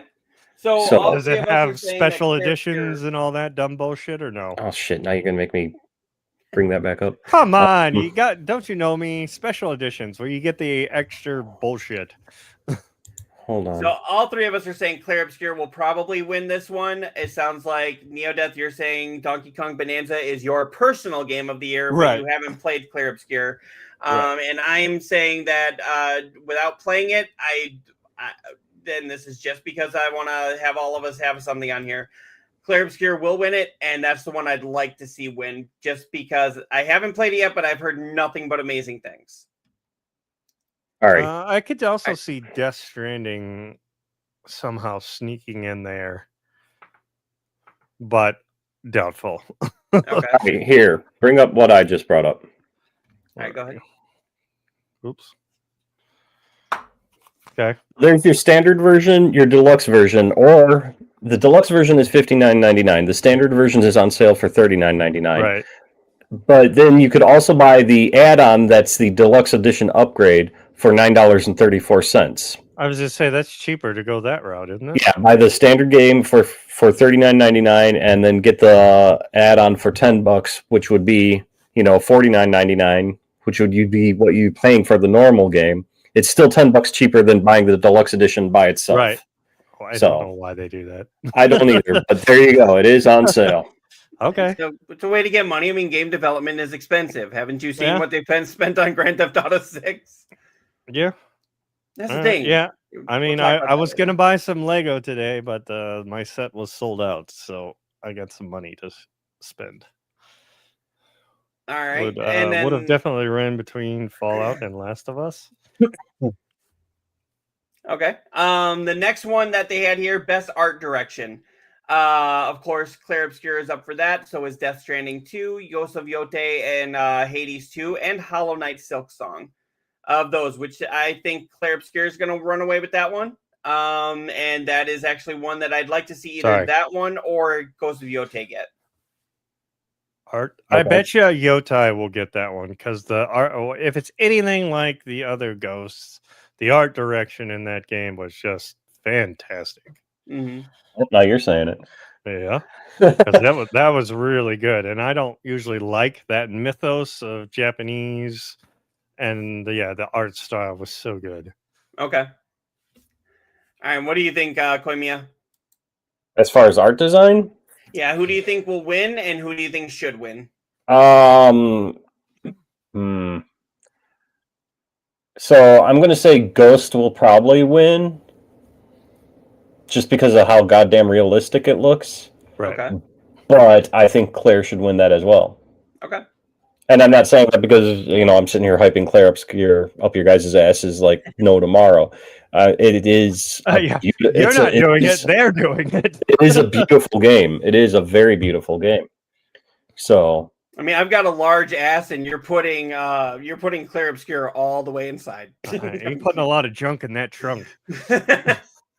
I try. All right. Best audio design. That's Why? Battlefield 6. Why is Battlefield on there for best audio design? A lot of times those changed? wartime games gets that, but I don't know. But Battlefield is up Why? there. Because you could hear the guy crying from way over there. Right. Probably. Claire Obscure, Death Stranding 2, Ghost of Yotai, and Silent Hill F.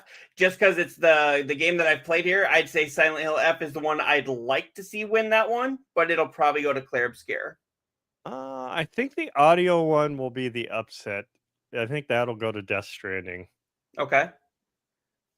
Or it could be Ghost of Yotai. It was one of those two that it will go to. Okay. And Koimiya? Oh, geez.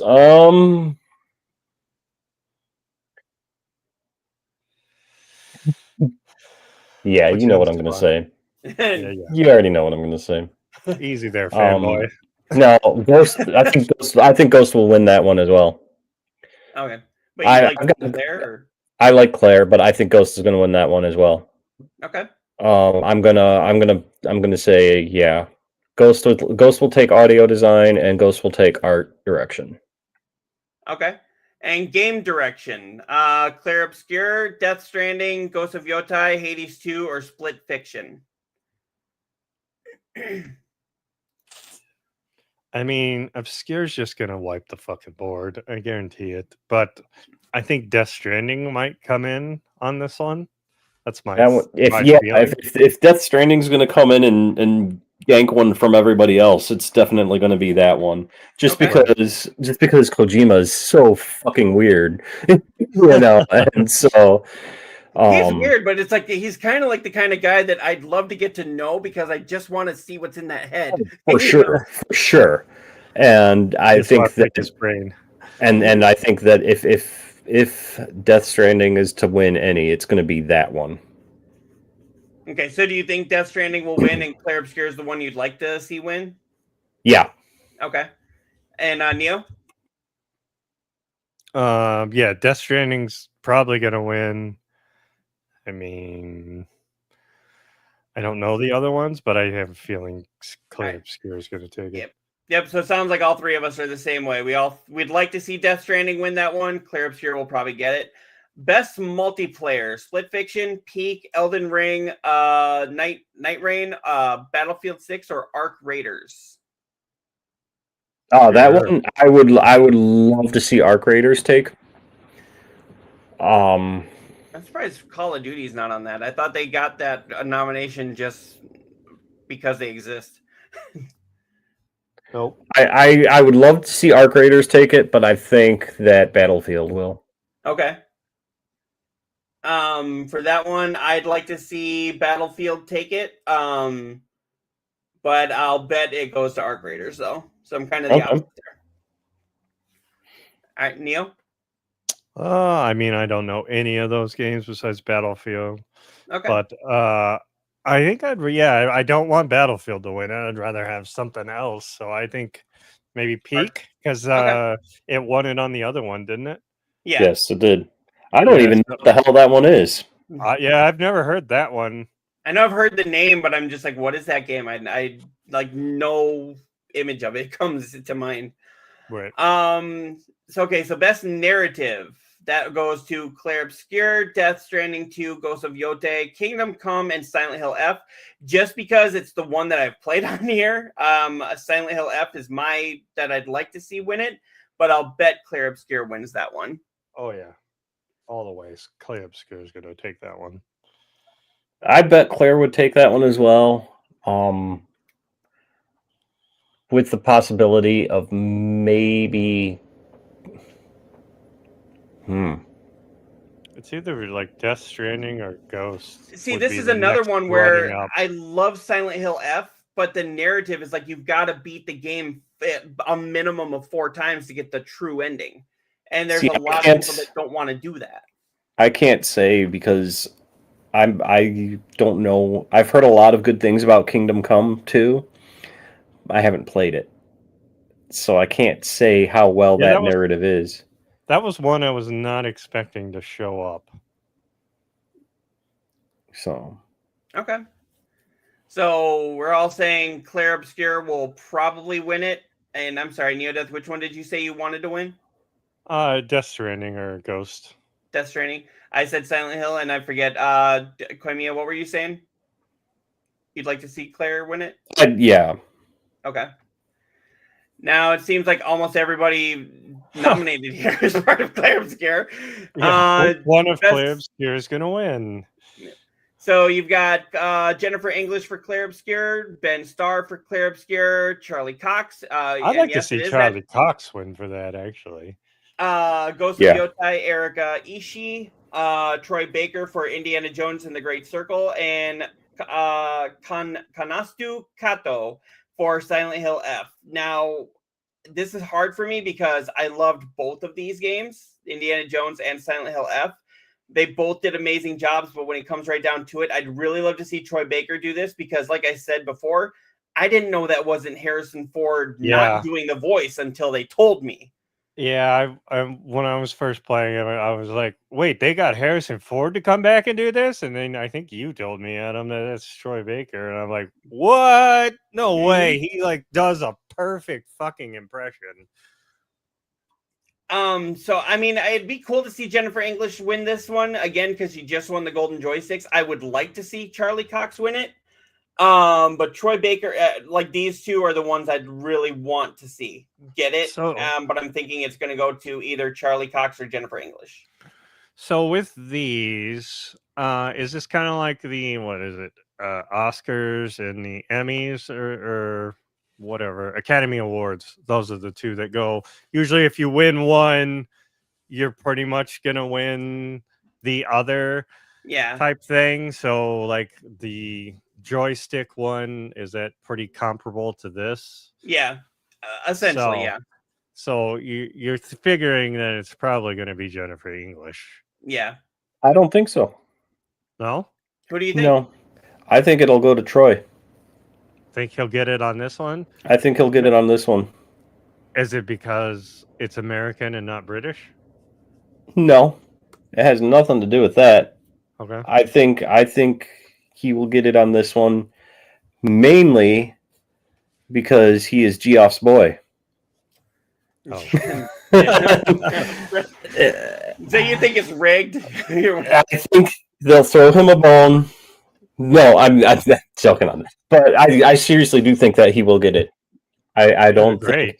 think mainly because Claire Obscure is wiping house with everything as it rightfully should, Mhm. but he is a more bigger name voice actor in this industry. Well, I mean, don't get me wrong, Jennifer English, like I said, she does two of my favorite characters, her character in Claire Obscure and then Shadowheart in Baldur's Gate 3. But Troy Baker is, like Cyclops and I were talking earlier, when you think voice actors in video games, what's the first name that pops into your head? Troy Baker, Nolan North. David Hayter.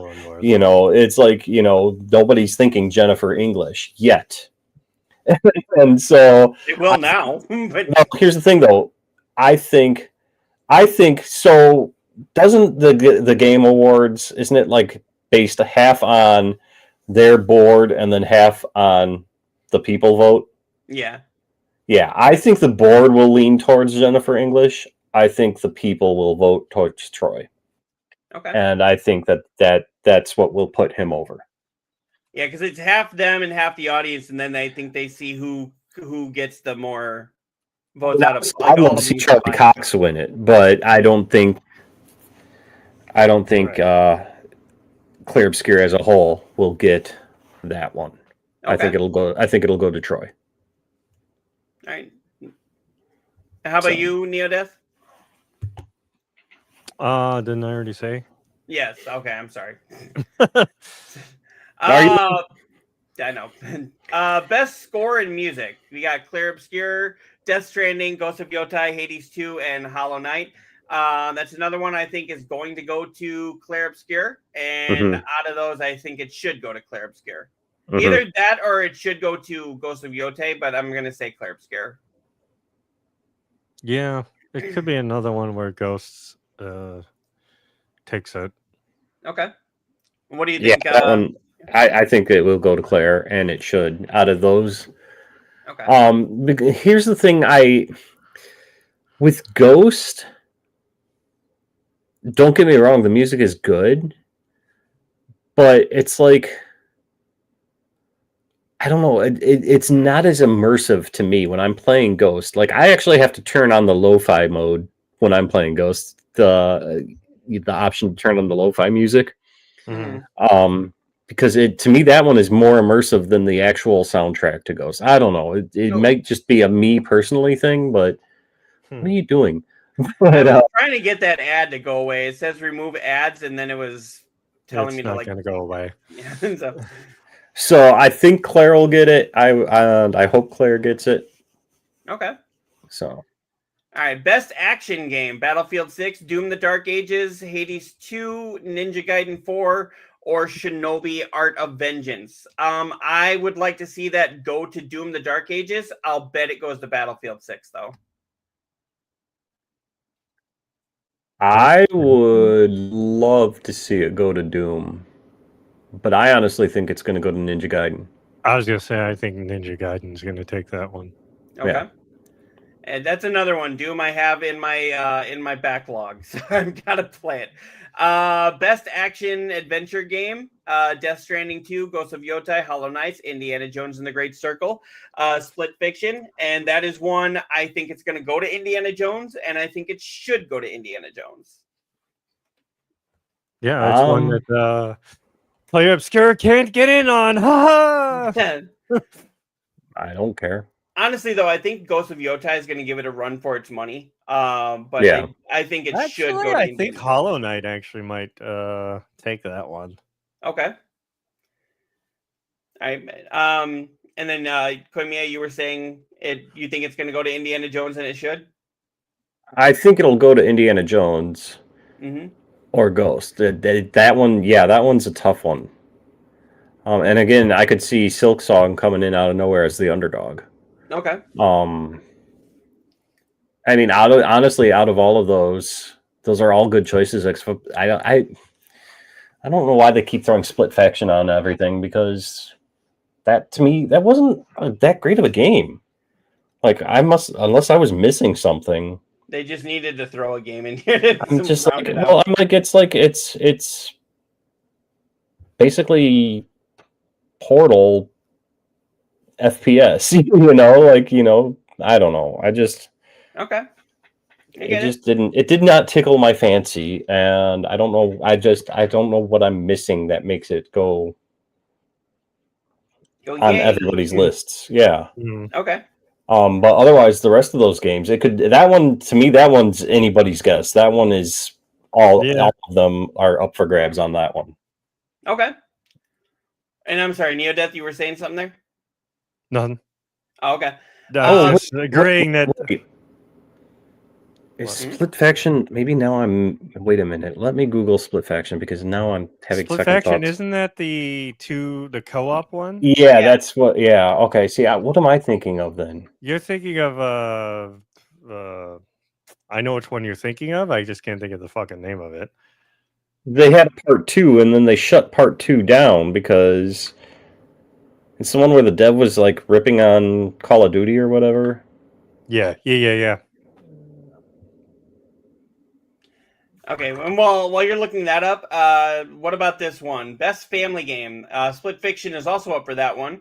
Donkey Kong Bonanza, Lego Party, Lego Voyagers, Mario Kart World, Sonic Racing Cross Worlds. I would like to see that go to Donkey Kong Bonanza. I'll bet it goes to Split Fiction, but No, I'd like to see. I think Donkey Kong will take that one. Okay. I'd like to see that one too. Donkey Kong and Mario Kart World, I could see those two being the family game.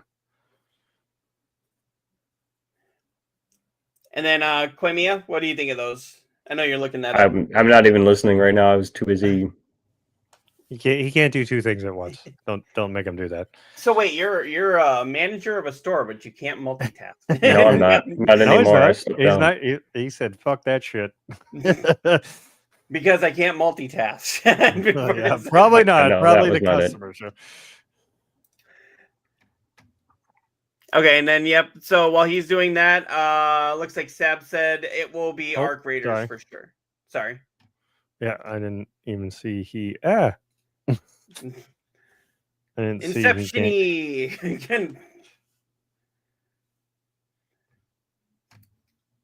All right, and I know we'll get his opinion on this in just a second here.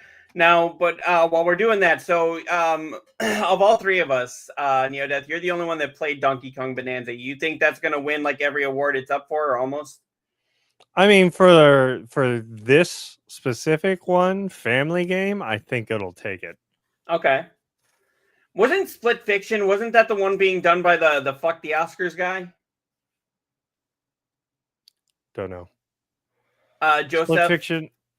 Split Fiction was the one where it was the same people that did fuck. Oh, there's a game called Fuck. Yeah. It's called Life. Rated.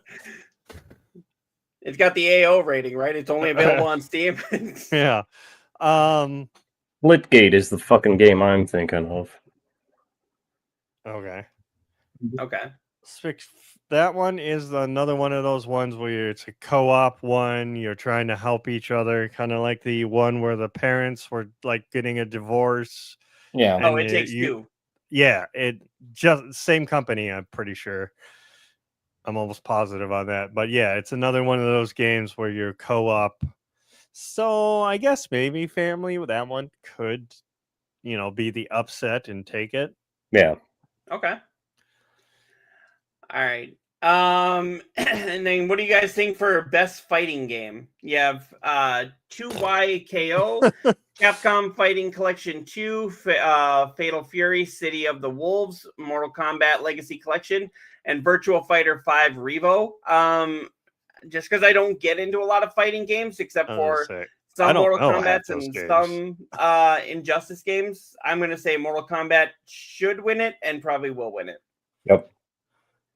I mean, I agree. I mean, I don't know any of these fucking games, but Capcom's always been a big contender in fighting games. So I could see Capcom taking it. Okay.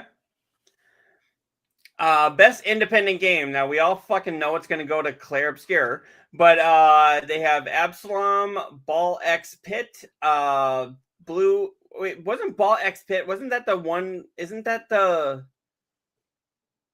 the what was that? Bulletstorm game. Mm-hmm. No, I was thinking it was like Rocket League with wheelchairs.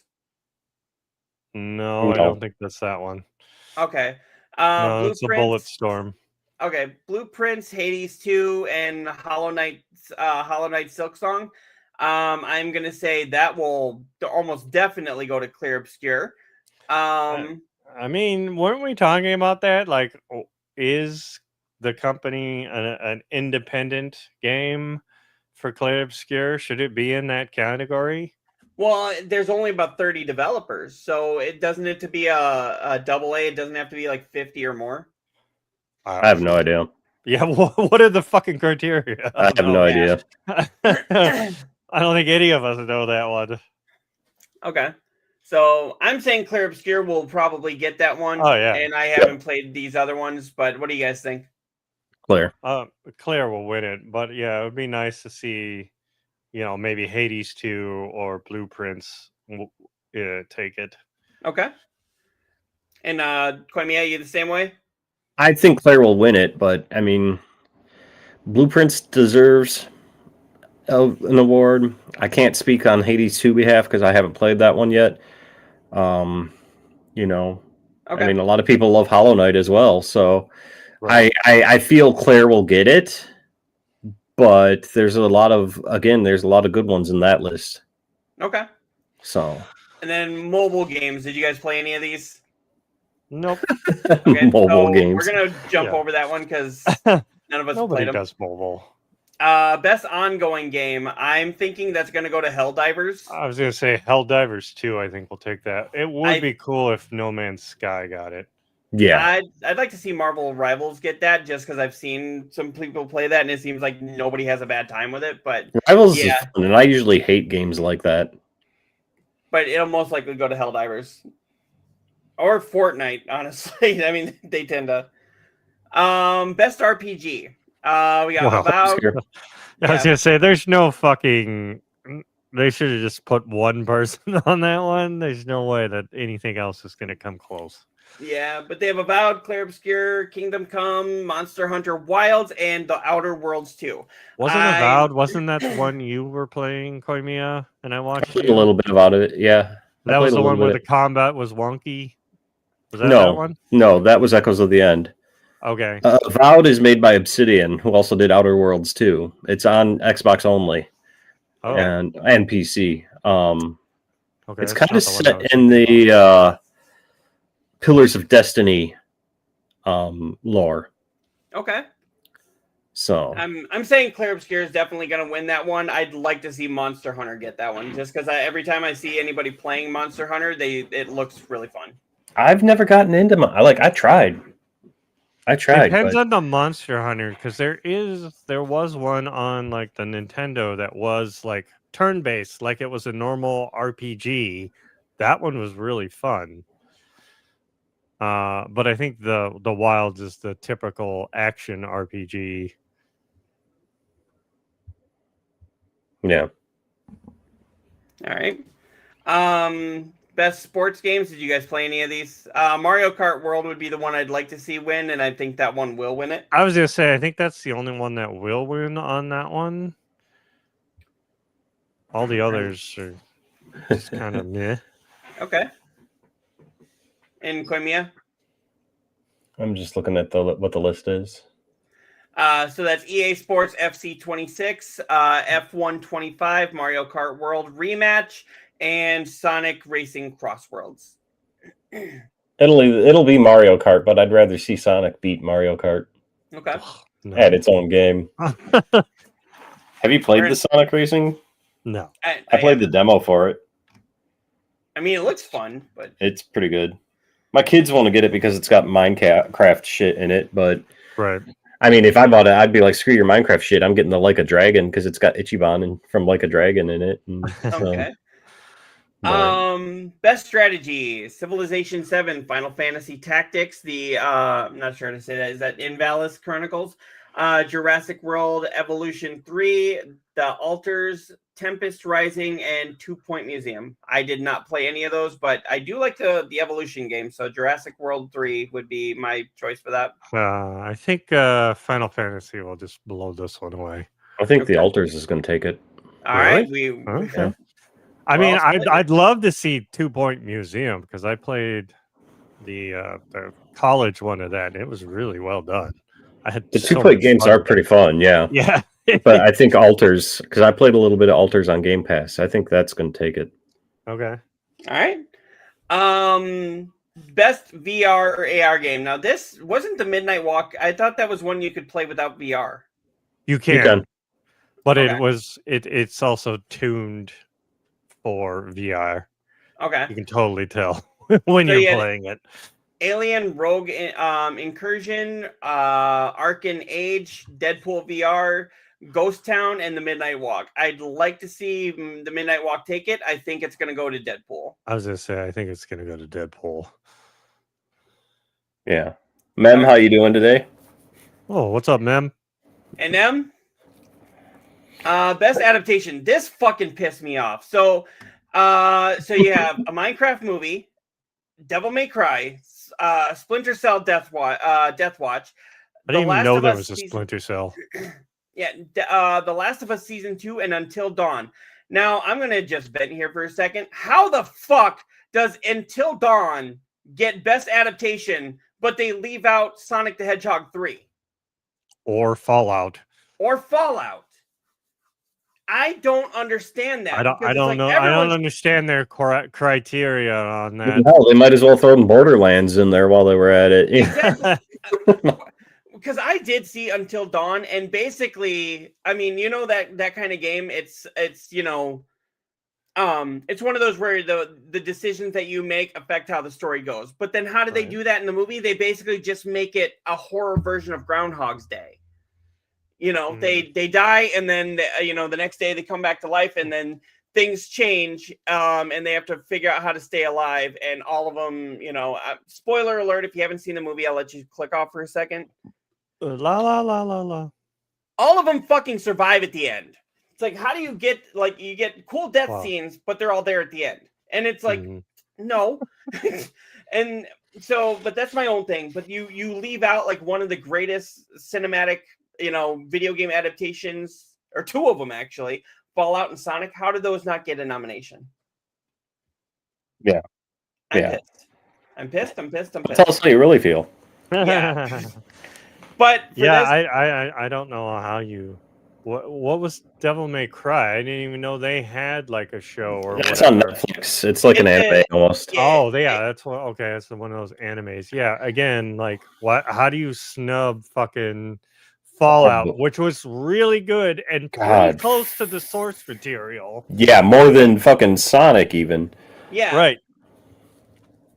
Yeah, more than Fallout. most of these, except for Last of Us, which I think Last of Us is what's gonna win it. I think it will, and I hope it will.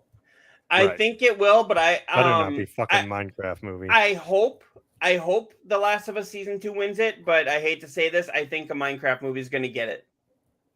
Because I mean, that made $1 billion at the box office. Kids are loving it. I really hope not, though. All right, so community support: Baldur's Gate 3, Final Fantasy 14, Fortnite, Helldivers 2, and No Man's Sky. What the fuck is community support? Just that they're keeping up on it? Yeah, basically it's like best ongoing game, but it's just another way of saying, hey. Yeah. You know? I mean, again, I'd love No Man's Sky to win it, but I think either Baldur's Gate or Final Fantasy 14 will win it. I would love to see No Man's Sky win it as well. I'd like to see No Man's Sky, but I think it's going to go to Baldur's Gate. Don't get me wrong. Baldur's Gate's a great game. Final Fantasy 14, I've been trying to get Neodeath to play that for fucking ages. But Neodeath, you need to play Doki Doki. Apparently we need to play Clair Obscure. There's no way you're going to get me to play all those games if you get me sucked into another fucking MMO. Not happening. yeah, well, Cyclops said he's starting Clair Obscure tonight. I said I got it clean tonight. No, I told you that's future Cyclops' problem. Today's Cyclops' problem is Clair Obscure. Okay. What do I do about this then? That's future Cyclops' problem. Really? That's after Clair Obscure. Oh, okay. But what do you guys think? So we were I can't remember. Neodeath, what did you say for community support? He'd love to see me No Man's Sky get it. Okay. All right, got it. All right, debut indie. So we all know that's going to Clair Obscure, but there's also Blueprints. Didn't Megabonk drop out of that one? I think so. Yeah. I thought. Which I've heard a lot of people talking about that one. I don't know why they dropped out of that.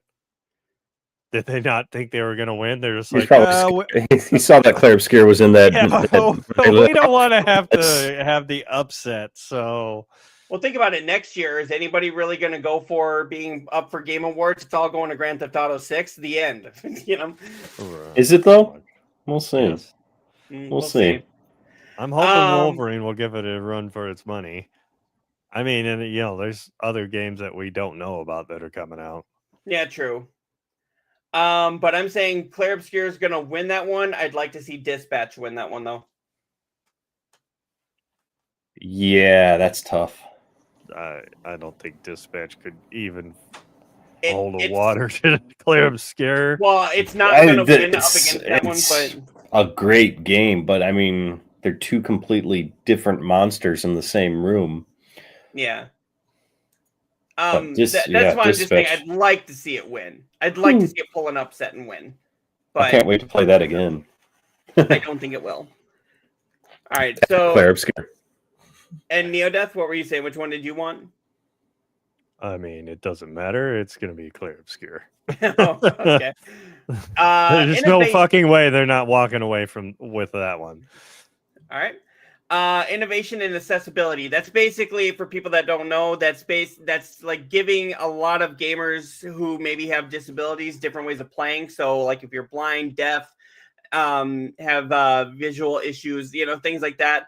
It gives you a lot of different ways to play. For that one, it's Assassin's Creed Shadows, Atomfall, Doom, The Dark Ages, EA Sports FC 26, and South of Midnight.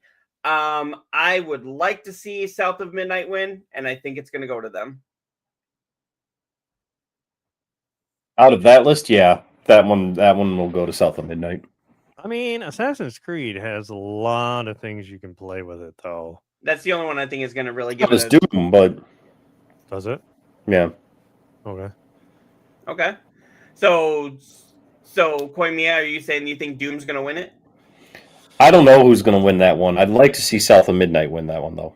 Okay. All right, games for impact. These are the games that are trying to aim for cultural change in some way. So you have Consume Me, which I hadn't even heard of that one. I think I'm saying this right. Despolate, Lost Records, Bloom and Rage, South of Midnight, and Wandership. I'd like to see South of Midnight win that one, and I think it's going to be honest. What the fuck is games for impact?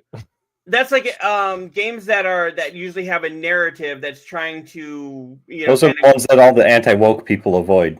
Exactly. Okay. So they should just say games that'll piss off MAGA. So that's why I'm going to say South of Midnight. I would be happy with either South of Midnight or Lost Records. Either one of those. Yeah. Either one of those deserve it. And doesn't sound like you know much about that. I don't know fucking any of those games. Okay. I was trying to think of what Wonderstop was, if it's the one I was thinking of, but I don't think it is. South of Midnight was only on Xbox, and I don't think you have an Xbox. It's going to go to PS5, and actually it wouldn't surprise me if at this award they announce it for PS5. That'd be great if it went to PS5. Then I'd pick it up. Yeah. Game of the Year edition? Okay, and do we care about esports stuff? No. Okay, so we're going to skip past this whole thing. Creator of the Year. I don't care. I don't know who those people are. Oh, that's content creator. Okay, yeah, nope. Actually, Moist Critical, if there was anyone, I do know him. So it's like if I was to root for anyone, it'd be him, and that's because I've seen like 4 of his videos.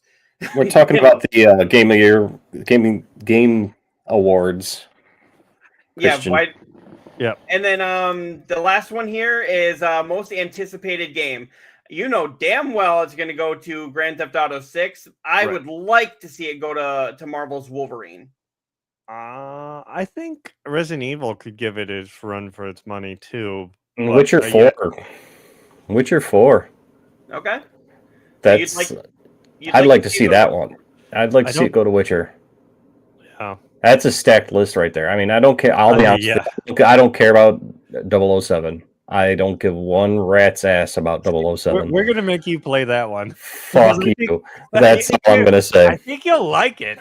I think not. From what I've seen, it looks like it'll be a fun one. It does. I mean, I will go on record right now. I have not seen a single 007 movie. Neither have I. I've seen only like GoldenEye. I've seen 2. And yeah. But you know the gist of it, the spy game, like Hitman-ish type. Oh yeah, game. I know the gist of it, and I don't care. No? This is basically him before any of the movies started. You know, this is like his first, his first taste of being a spy. No. I don't. It looks like Hitman versus Uncharted meets Uncharted. How the hell are you saying no to this? I would rather get. If it was like Uncharted, would you play it then? No. You didn't like the Uncharted? It's not that I don't like the Uncharted. It's just that I don't give a rat's ass about 007. Period. I won't. I think so it's just the story. So they could slap anybody else on it, and you'd be like, okay. But no, I probably still wouldn't play it. I've got way too many other things to play.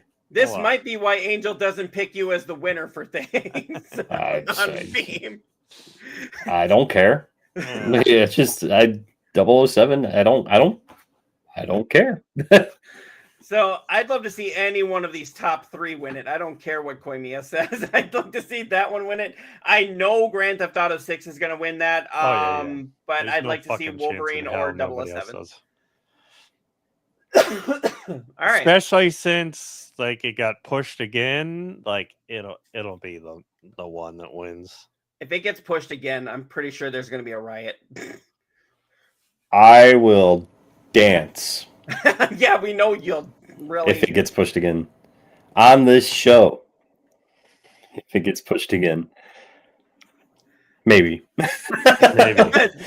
Remember, you are in your 40s. If you dance, you might pull something. I might break a hip. Yeah, I don't know, but all right. I'll do something if it gets pushed again. And then that's for later. I don't know. My computer's not wanting to move. I know. I got because you use a shitty browser. Yeah, right now I'm using Firefox. Google Chrome still Nothing doesn't wrong with want to work. Firefox. Looky Shitty. here, fucking Edge. Nobody fucking Shitty. uses Edge. Shitty. Not one fucking person. The only thing Edge I'm using does Edge right is now. downloads Chrome or Have you used Firefox. Edge lately? When was the last time you used Edge, honestly? I don't, because I don't want their fucking bloatware. Because you don't even know any. You haven't used it in so long. You don't even know what the fuck you're talking about. Because it was so shit before, they're not It all of a was sudden shit going to make before, it. but now it's Oh, really it's good. I fantastic. freely admit it was shit before. I did the same exact thing. I used it to download Firefox or Chrome. It was shit. I will totally agree with you on that. So just so you guys know, I thought it was absolute shit for a long time, and then we started having to use it at work, and now that is the only time I ever use it is at work, because our systems won't run with anything else. Well, you have fun with your little spinny circle. You enjoy that spinny circle. Oh, whatever. Both of mine run fine on my machine, so...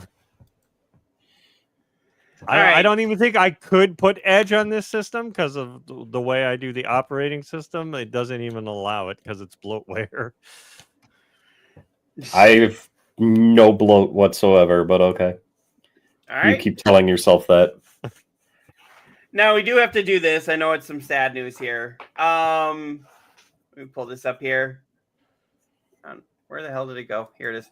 Pioneering game designer Rebecca Heinemann has passed. She was the first champion of a national U.S. video game tournament. She died at the age of 62. Why does it seem like so many of these developers are dying at such young ages, like 50s, 60s, Young. The game industry legend, she passed away on November 17th due to cancer. She was 62. Friends of Heinemann have mourned across social media.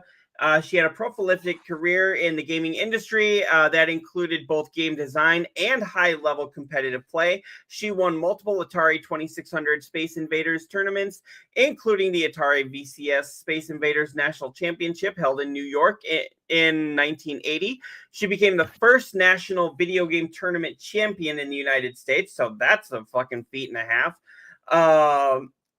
She said, I had two strategies. One was slow and steady, which won the LA tournament, and the other was kill everything on screen as soon as possible, which won me the New York City finals. She also... That's one way of doing it. Right. Yeah. Going down a little further here, she was the co-founder of the video game companies like Interplay Productions, Logicware, and Contraband Entertainment, the old school. She worked on hundreds of games, including classics like Dragon Wars and the Bard's Tale 3, Thief of Fate. She also wrote for Electronic Games and worked with major publishers and studios like EA and Sony. Her work touched several major parts of the gaming world. So says here she witnessed several changes throughout her time in the game industry, including major innovations and gaming visuals. She recalled how games had become similar to movies, complete with voice actors and scripts. Her approach to game design remains steady, though. So she's done quite a lot here, and it says early gaming accomplishments. She was featured in a segment of Netflix's gaming documentary High Score. A GoFundMe is currently underway to assist with funeral arrangements. So I know we didn't necessarily know her by name, but she has touched every one of us, and in some sort of way, she has had a huge influence on our childhoods and our adulthoods. And Rebecca, we thank you for that. And controllers up. I don't have one near me right now. Oh, that's okay. Just put up like a peace sign or something. Yeah. So, yep, controllers up for Rebecca. And thank you for everything that you did for us. All right.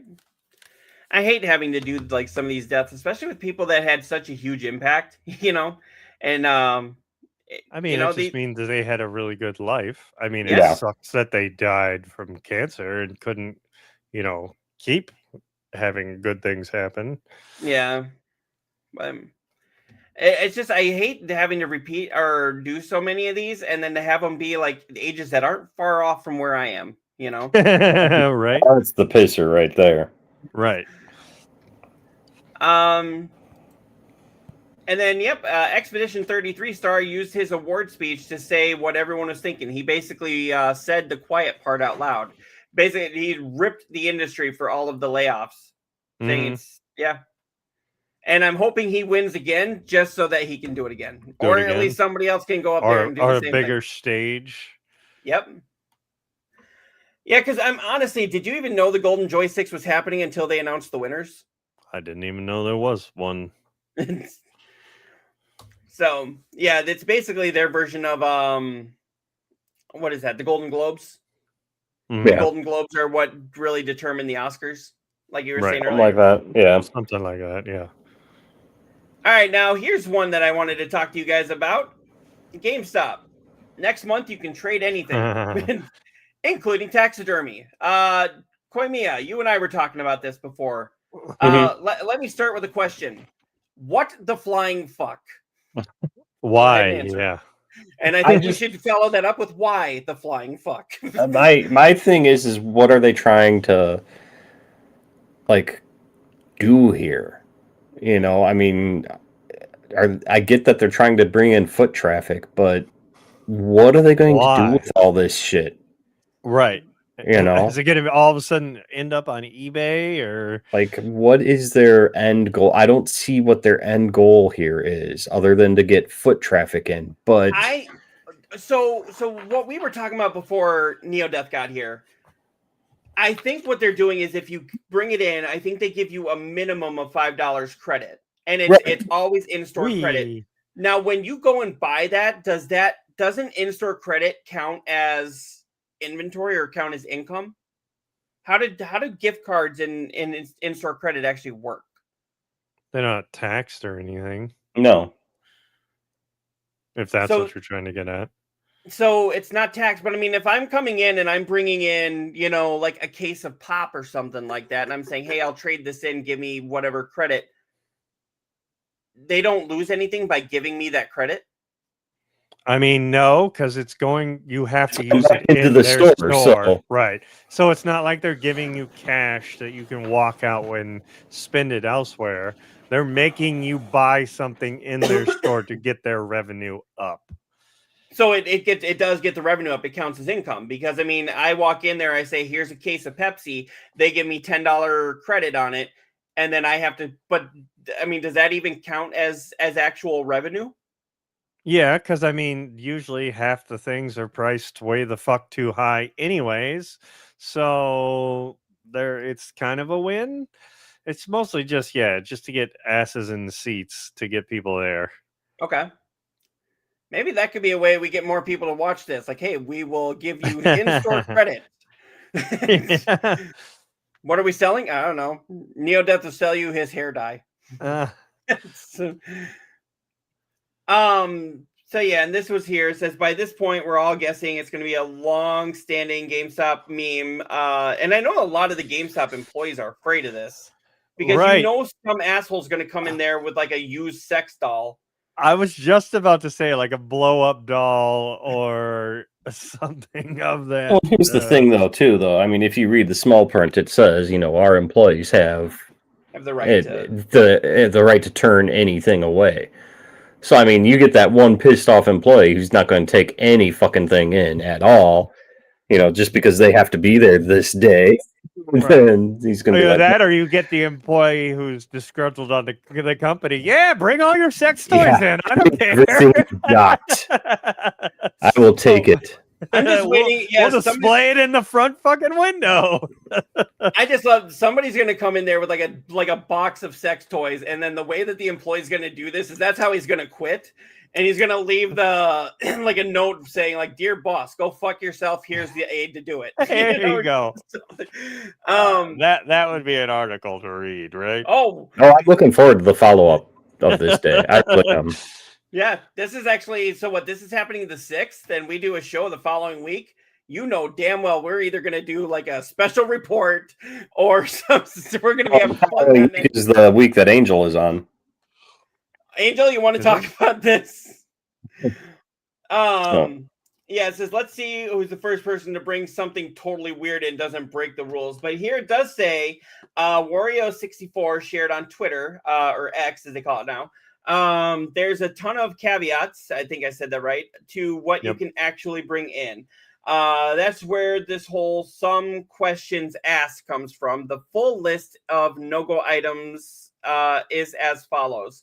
So let's just go through this real quick. It's exclusions include hazardous waste or material. Damn, I can't get rid of my hazardous waste. Yeah. Shit. What am I going to do with all this radiation I got stored in a barrel? So chemicals. It says liquid, so I guess that pop idea I came up with is a no-go. Yeah. Lithium-ion batteries or items containing lithium-ion batteries, weapons and ammo. So you knew that was going to be a thing. Somebody's going to come with a gun. Come on here. Here's my gun. Now give me a machine. Dead or alive animals. Taxidermy items are valid for trade. So it's just, if your dog dies, no bringing the dog to GameStop and getting credit for them. Jesus. Alcohol, tobacco, drugs, and pharmaceuticals, legal or not. So no going in there with weed and being like, hey, I'm just going to leave that alone. Right. Computers such as desktops, laptops, notebooks, all-in-ones, minis, workstations, e-readers, tablets, no thin computers. clients, smart displays, virtual reality headsets with built-in processor, interactive, flat panel displays with built-in processor, excluding certain MacBooks GameStop normally accepts in trade. And then it does say here, computer peripherals intended for use with a computer or weighing less than 100 pounds, which is monitors, keyboards, keypads, mice, pointing devices, external hard drives, excluding these normally accepted in trade. I'm not sure how to say this. Is that Facsimile machines? Sure. Document scanners, printers, 3D printers, labels. So, God, there's a lot of things you can't do. Most electronics, it looks like. So I can't bring in my CRT computer screen and get something for that, huh? Oh, see, and this is Nope. okay. Small electronic equipment, portable digital music players, VCRs, DVD players, DVRs, digital converter boxes, cable or satellite receivers, projectors include with those DVD player compatibility, small scale servers, televisions. Okay, what the fuck is the point of a lot of this then? Gift cards to and other currency, foreign or domestic, jewelry, and then I love this, sexual or explicit items. Yep, there it is. Items resembling body parts. What if I want to come in and I have like a Hulk hand? That's a body part, Not where they're going with that one. Yeah, the full note of items must fit in a 20 by 20 by 20 measuring box, and GameStop employees have the discretion to reject any item. I love this. Some of these exclusions make absolute sense, like hazardous waste chemicals. Perhaps most interesting, taxidermy items are allowed. Yeah, I'm totally sure that's how it's going to fly at my store. So, again, the question, and I will put this out to anybody watching: what the flying fuck? It's just to get people in and get their name out there again. Make sure that people don't think they're dead. Pretty much. Yeah. And a lot of employees have taken to X, actually saying, like, one employee wrote, gonna make sure I don't work that day. People are going to be coming in like next days and everything, like, oh, can you do it today too? Right. All right. Yeah, do you really think that's all it is, though? Just a ploy to get people in the store? Like foot traffic? Yeah. Hey, I'm going to trade this in. 100%. And they're doing it around Christmas time, and you get store credit during Christmas time, which is when a lot of the big games come out. Yeah, it's just to get their name back into the limelight. And then just get people in there to try and get some revenue going. Okay. All right. Yep. And that was really all the stories we had, except this last one here. Borderlands 4 struggles raise concerns about this being the end. Neodeath, you weren't here when we were first talking about this. Borderlands had a pretty inflated budget, and this is where I think the problem is, because they're almost making it where they can't make the money back. I mean, this had a pretty inflated budget, and the only game that I think that can get away with a massively inflated budget and still do well is, at this point, is Grand Theft Auto 6. I think they said it's like $1.5 billion that it took to make that game, and they'll probably make that back within a week. Yeah, and like, well, I mean, it's a sequel that just doesn't change the formula. It's not like people are like, "Oh, yay, they did something different. Let's go back into it." And then I think a lot of people, like, it was big for like what, a month and a half maybe, and then everybody hit in game and they're like, "Okay, on to the next one." I mean, it's the problem with all these type looter games, even Diablo, all of them. It's that in-game content on if you can keep people playing and get them wanting to keep doing the stuff over and over again. I didn't even beat Borderlands 4. Like, I was having fun with it, and then they took the glitch that I was having fun with to be able to like just kill things super fast out, and I'm like, well, I don't give a fuck anymore. Okay. I have no reason to play it. So when a glitch actually makes the game better. Yeah. It was so much fun, the glitch you could have and just mow people down. I mean, that's the thing. Glitches sometimes make things better. In Oh fact, yeah, for sure. Grand Theft Auto was born from a glitch. I don't know about you if you knew that. There's like the Zelda, the latest Zelda that they had out. What was it? Not Breath of the Wild. What's the Tears of the Kingdom? There was duplication glitches that made that game so much fun. Like, Okay. yeah, well, and then like the original Link's Awakening on the Game Boy, you had the teleport glitch where you could warp into zones you're not supposed to be in until like way later and get stuff. And so you got to play the game as like this buffed up fucking character, and it just made it so much fun. And then they, that was the original Game Boy version. And then when they re-released it, they took that glitch out. And I'm like, oh, I'm not getting it. That was the whole fun of that game, was to play it like that. Okay. Or, play it like you should. I mean, I had played it though. Like, it gave it that replayability though. Like, you're like, well, let me go in here and warp around. I'm talking about Borderlands 4. Oh, you can't use your crit knife anymore. Poor baby. No, it wasn't the knife. It was the gun. One of the guns, you could buff it up. Yeah. Mm. Yeah. Poor baby. Get good. I was having fun with that. Get good. Like, not having to use the abilities all the time, just killing things and looting and trying to get stronger that way. I had fun doing it that way. Here's the thing, though. Can you look me in the eye and tell me that you would get, you just said yourself, loot things and get better, build yourself up. You would have to stop using your gun then. Why? Because you'd be getting better guns. No, because I'm looking for this specific one that has these affixes. You aren't actually playing the game like you should, because you just said yourself that you use it to loot things. I'm looking for higher versions of that, though. Okay. Yeah. I'm still playing the game. I'm still doing the mechanics. It's just I'm doing it my way. Like, I mean, it's the same thing. Like, we like to use the Game Genie or whatever, the save one. Like, it's the same type of thing. I have fun doing that because, I'm a buff character, or I've cheated out whatever. I really wish that would come to PS5. Yeah, well. The save editor. Yeah. Yeah.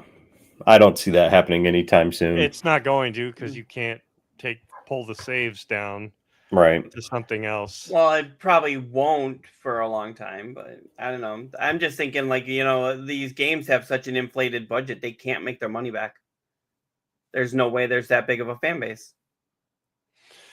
I mean, I think there is for Borderlands, but I think 3 also like salted the player base. They didn't like that one, and the I love direction 3. they went with it. I didn't have a problem with 3, but I know like the hardcore people that have been playing it from the first one, because I came in on 2.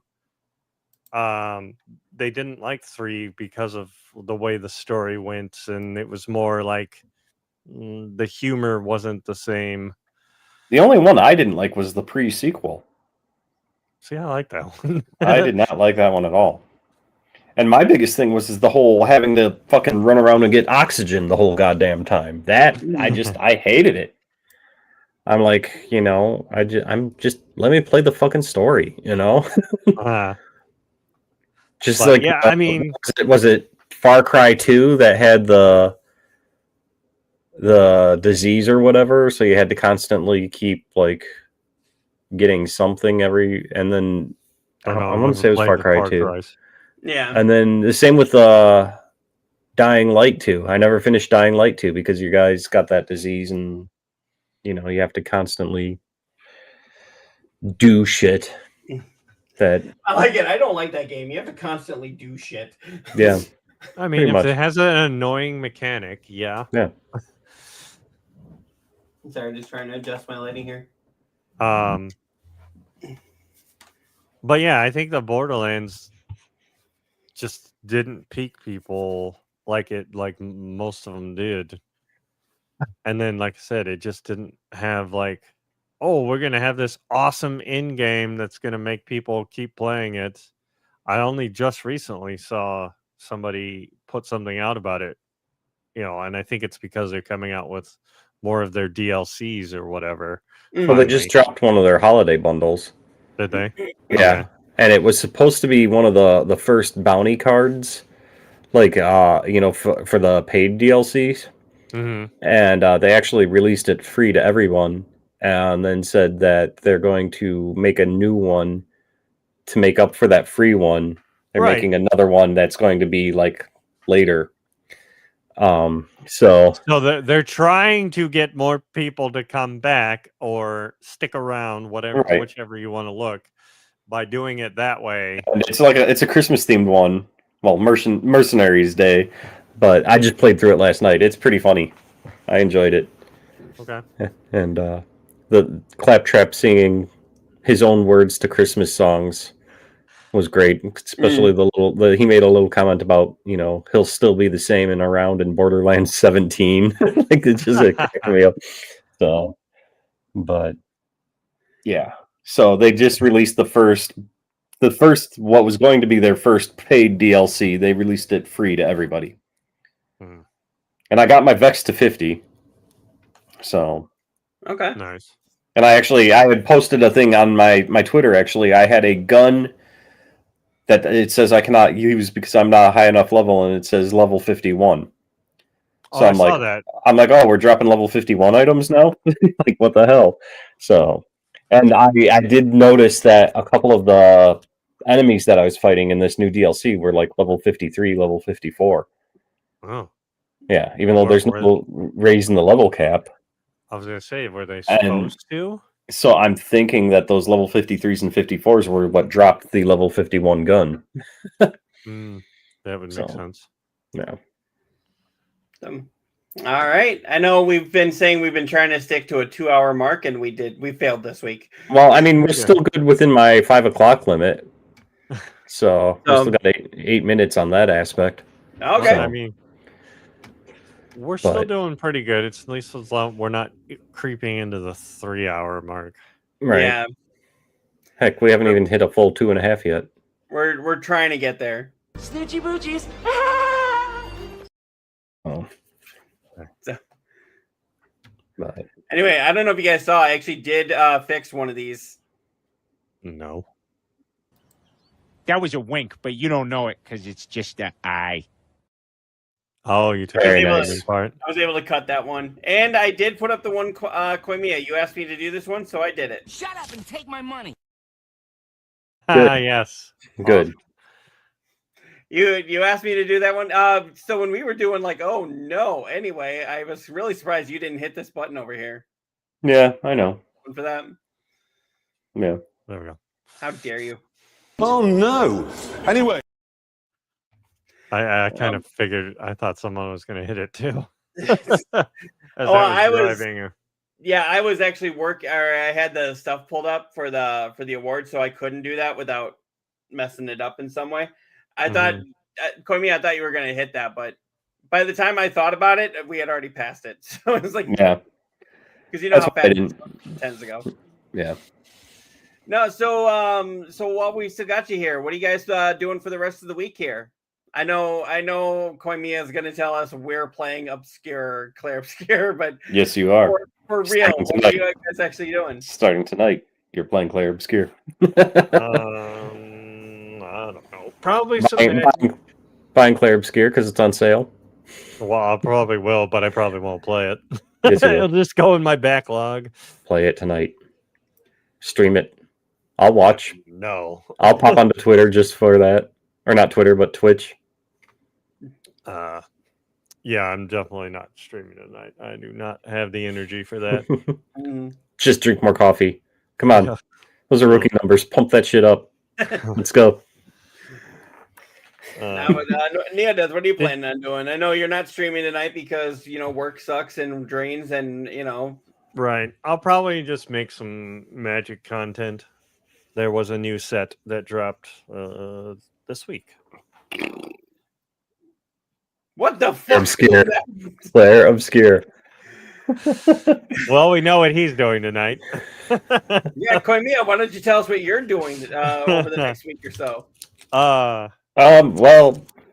the holiday season's approaching, so getting ready, planning family bullshit and trying to figure out those schedules, going to see my mom and my brother. You were going to stream the other day, but your wife was home, but then she was home, day yeah. You're like, yeah, what were you going to stream? I don't even know what I was going to stream. It was just one of those where it was like, yeah, I might stream.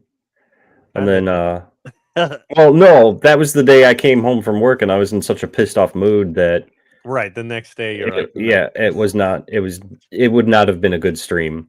I'll tell you that right now, because I even sat there I was like, well, even if I'm not streaming, I might as well play something. And it's like I literally sat there on the PS5 home screen, just scrolling back and forth between my games, and like this, no, and I finally turned it off. And I was in no mood to stream. Okay. So yeah, I haven't done a lot of streaming this week just because as we get closer to the holiday season with me working in health insurance, we get so many people that are like, oh, I need to make sure this is done. It's like, no, you don't. It's your doctor's responsibility to send this in. Why are you on my phone? We get a lot of that kind of stuff, and then they want to fight with you, and it's just like I just spent all day fighting. Do I really want to go fight fake creatures?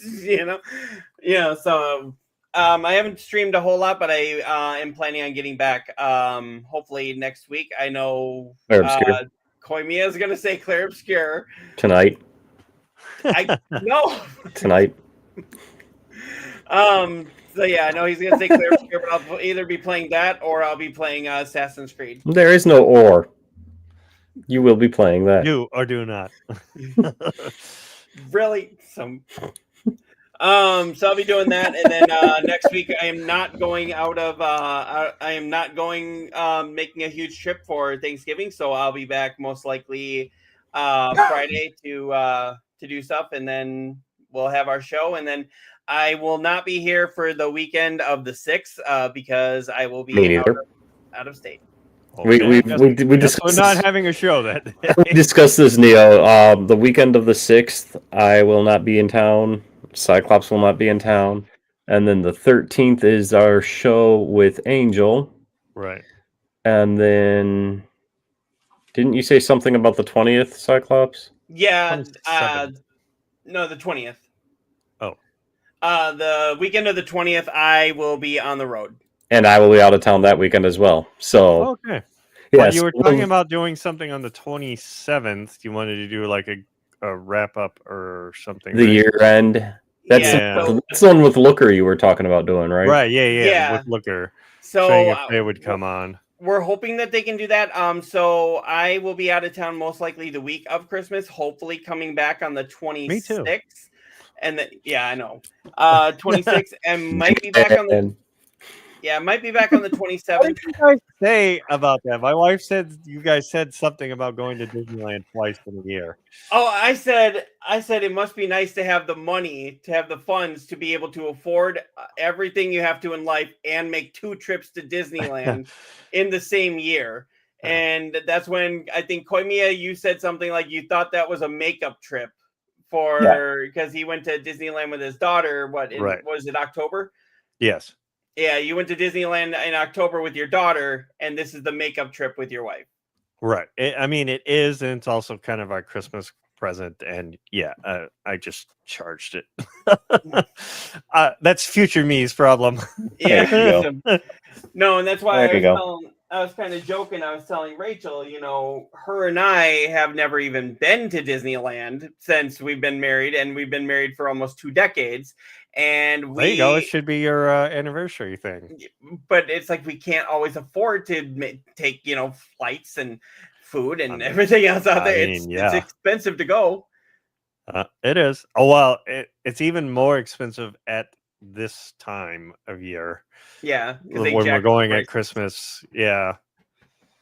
I've never been to Disneyland on Christmas or in that area. But yeah, we will be in Disneyland on Christmas. Okay.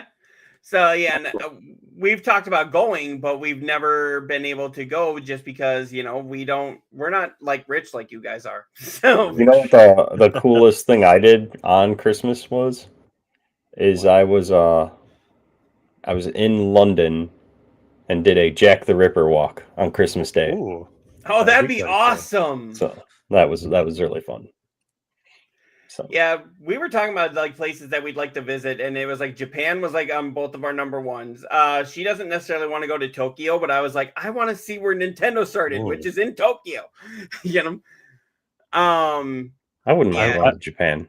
I would not want to go to any of those ones. They're just so packed with people. You think like New York would be bad, like they're like 20 times worse, and I would not want to drive on their roads the way Oh no, I wouldn't be driving. I'd be like, I don't have a license here, so so we'd be paying for the most interesting thing was, I don't know how it is now because it's been years since I went to London, but there wasn't a lot of cars. Like the most cars that you saw were mainly taxis. Everybody walked everywhere in London. And so, I mean, it was packed, but it was doable. Like you didn't feel like claustrophobic or anything like that, like 2 people. I've been to freaking, Taste of Chicago and freak the fuck out because of the amount of people there. But, and it's weird. Like I call it reverse claustrophobia, where it's like I can go to a concert and be packed in like a sardine like this at like the Metro in Chicago. But then if I'm like outside at like Warped Tour, I freak the fuck out. It's weird. There's too much space. I have too much space. I don't know what it is, but yeah, London, there was, it was always busy, but you didn't feel like rushed or, anything like that. So, yep. Yeah, we were talking about I'd like to go to Japan. She said she wants to stay out of Tokyo, but visit like Japan. She's like, don't show me Tokyo, show me Japan. We went past my 5 o'clock. Okay. So, all right. Well, we're going to end it here. Hopefully everybody had a great time. And now you know our predictions for the Game Awards and what we thought about the Golden Joysticks. Before we leave, was there anything else you guys wanted to say? Nope. I'm good. All right. Well, thank you all for coming and hanging out with us, and we will see you next week. Wait, well, yeah, we will. I was like, wait, is this the one? What? No. Next week we will, yes. Yeah, next week we'll be on. The week after we won't be. But okay. All right. Well, yep. Remember, haters gonna hate, and gamers got a game. Thanks for watching, and we'll see you next time. Laters! Good night, everybody.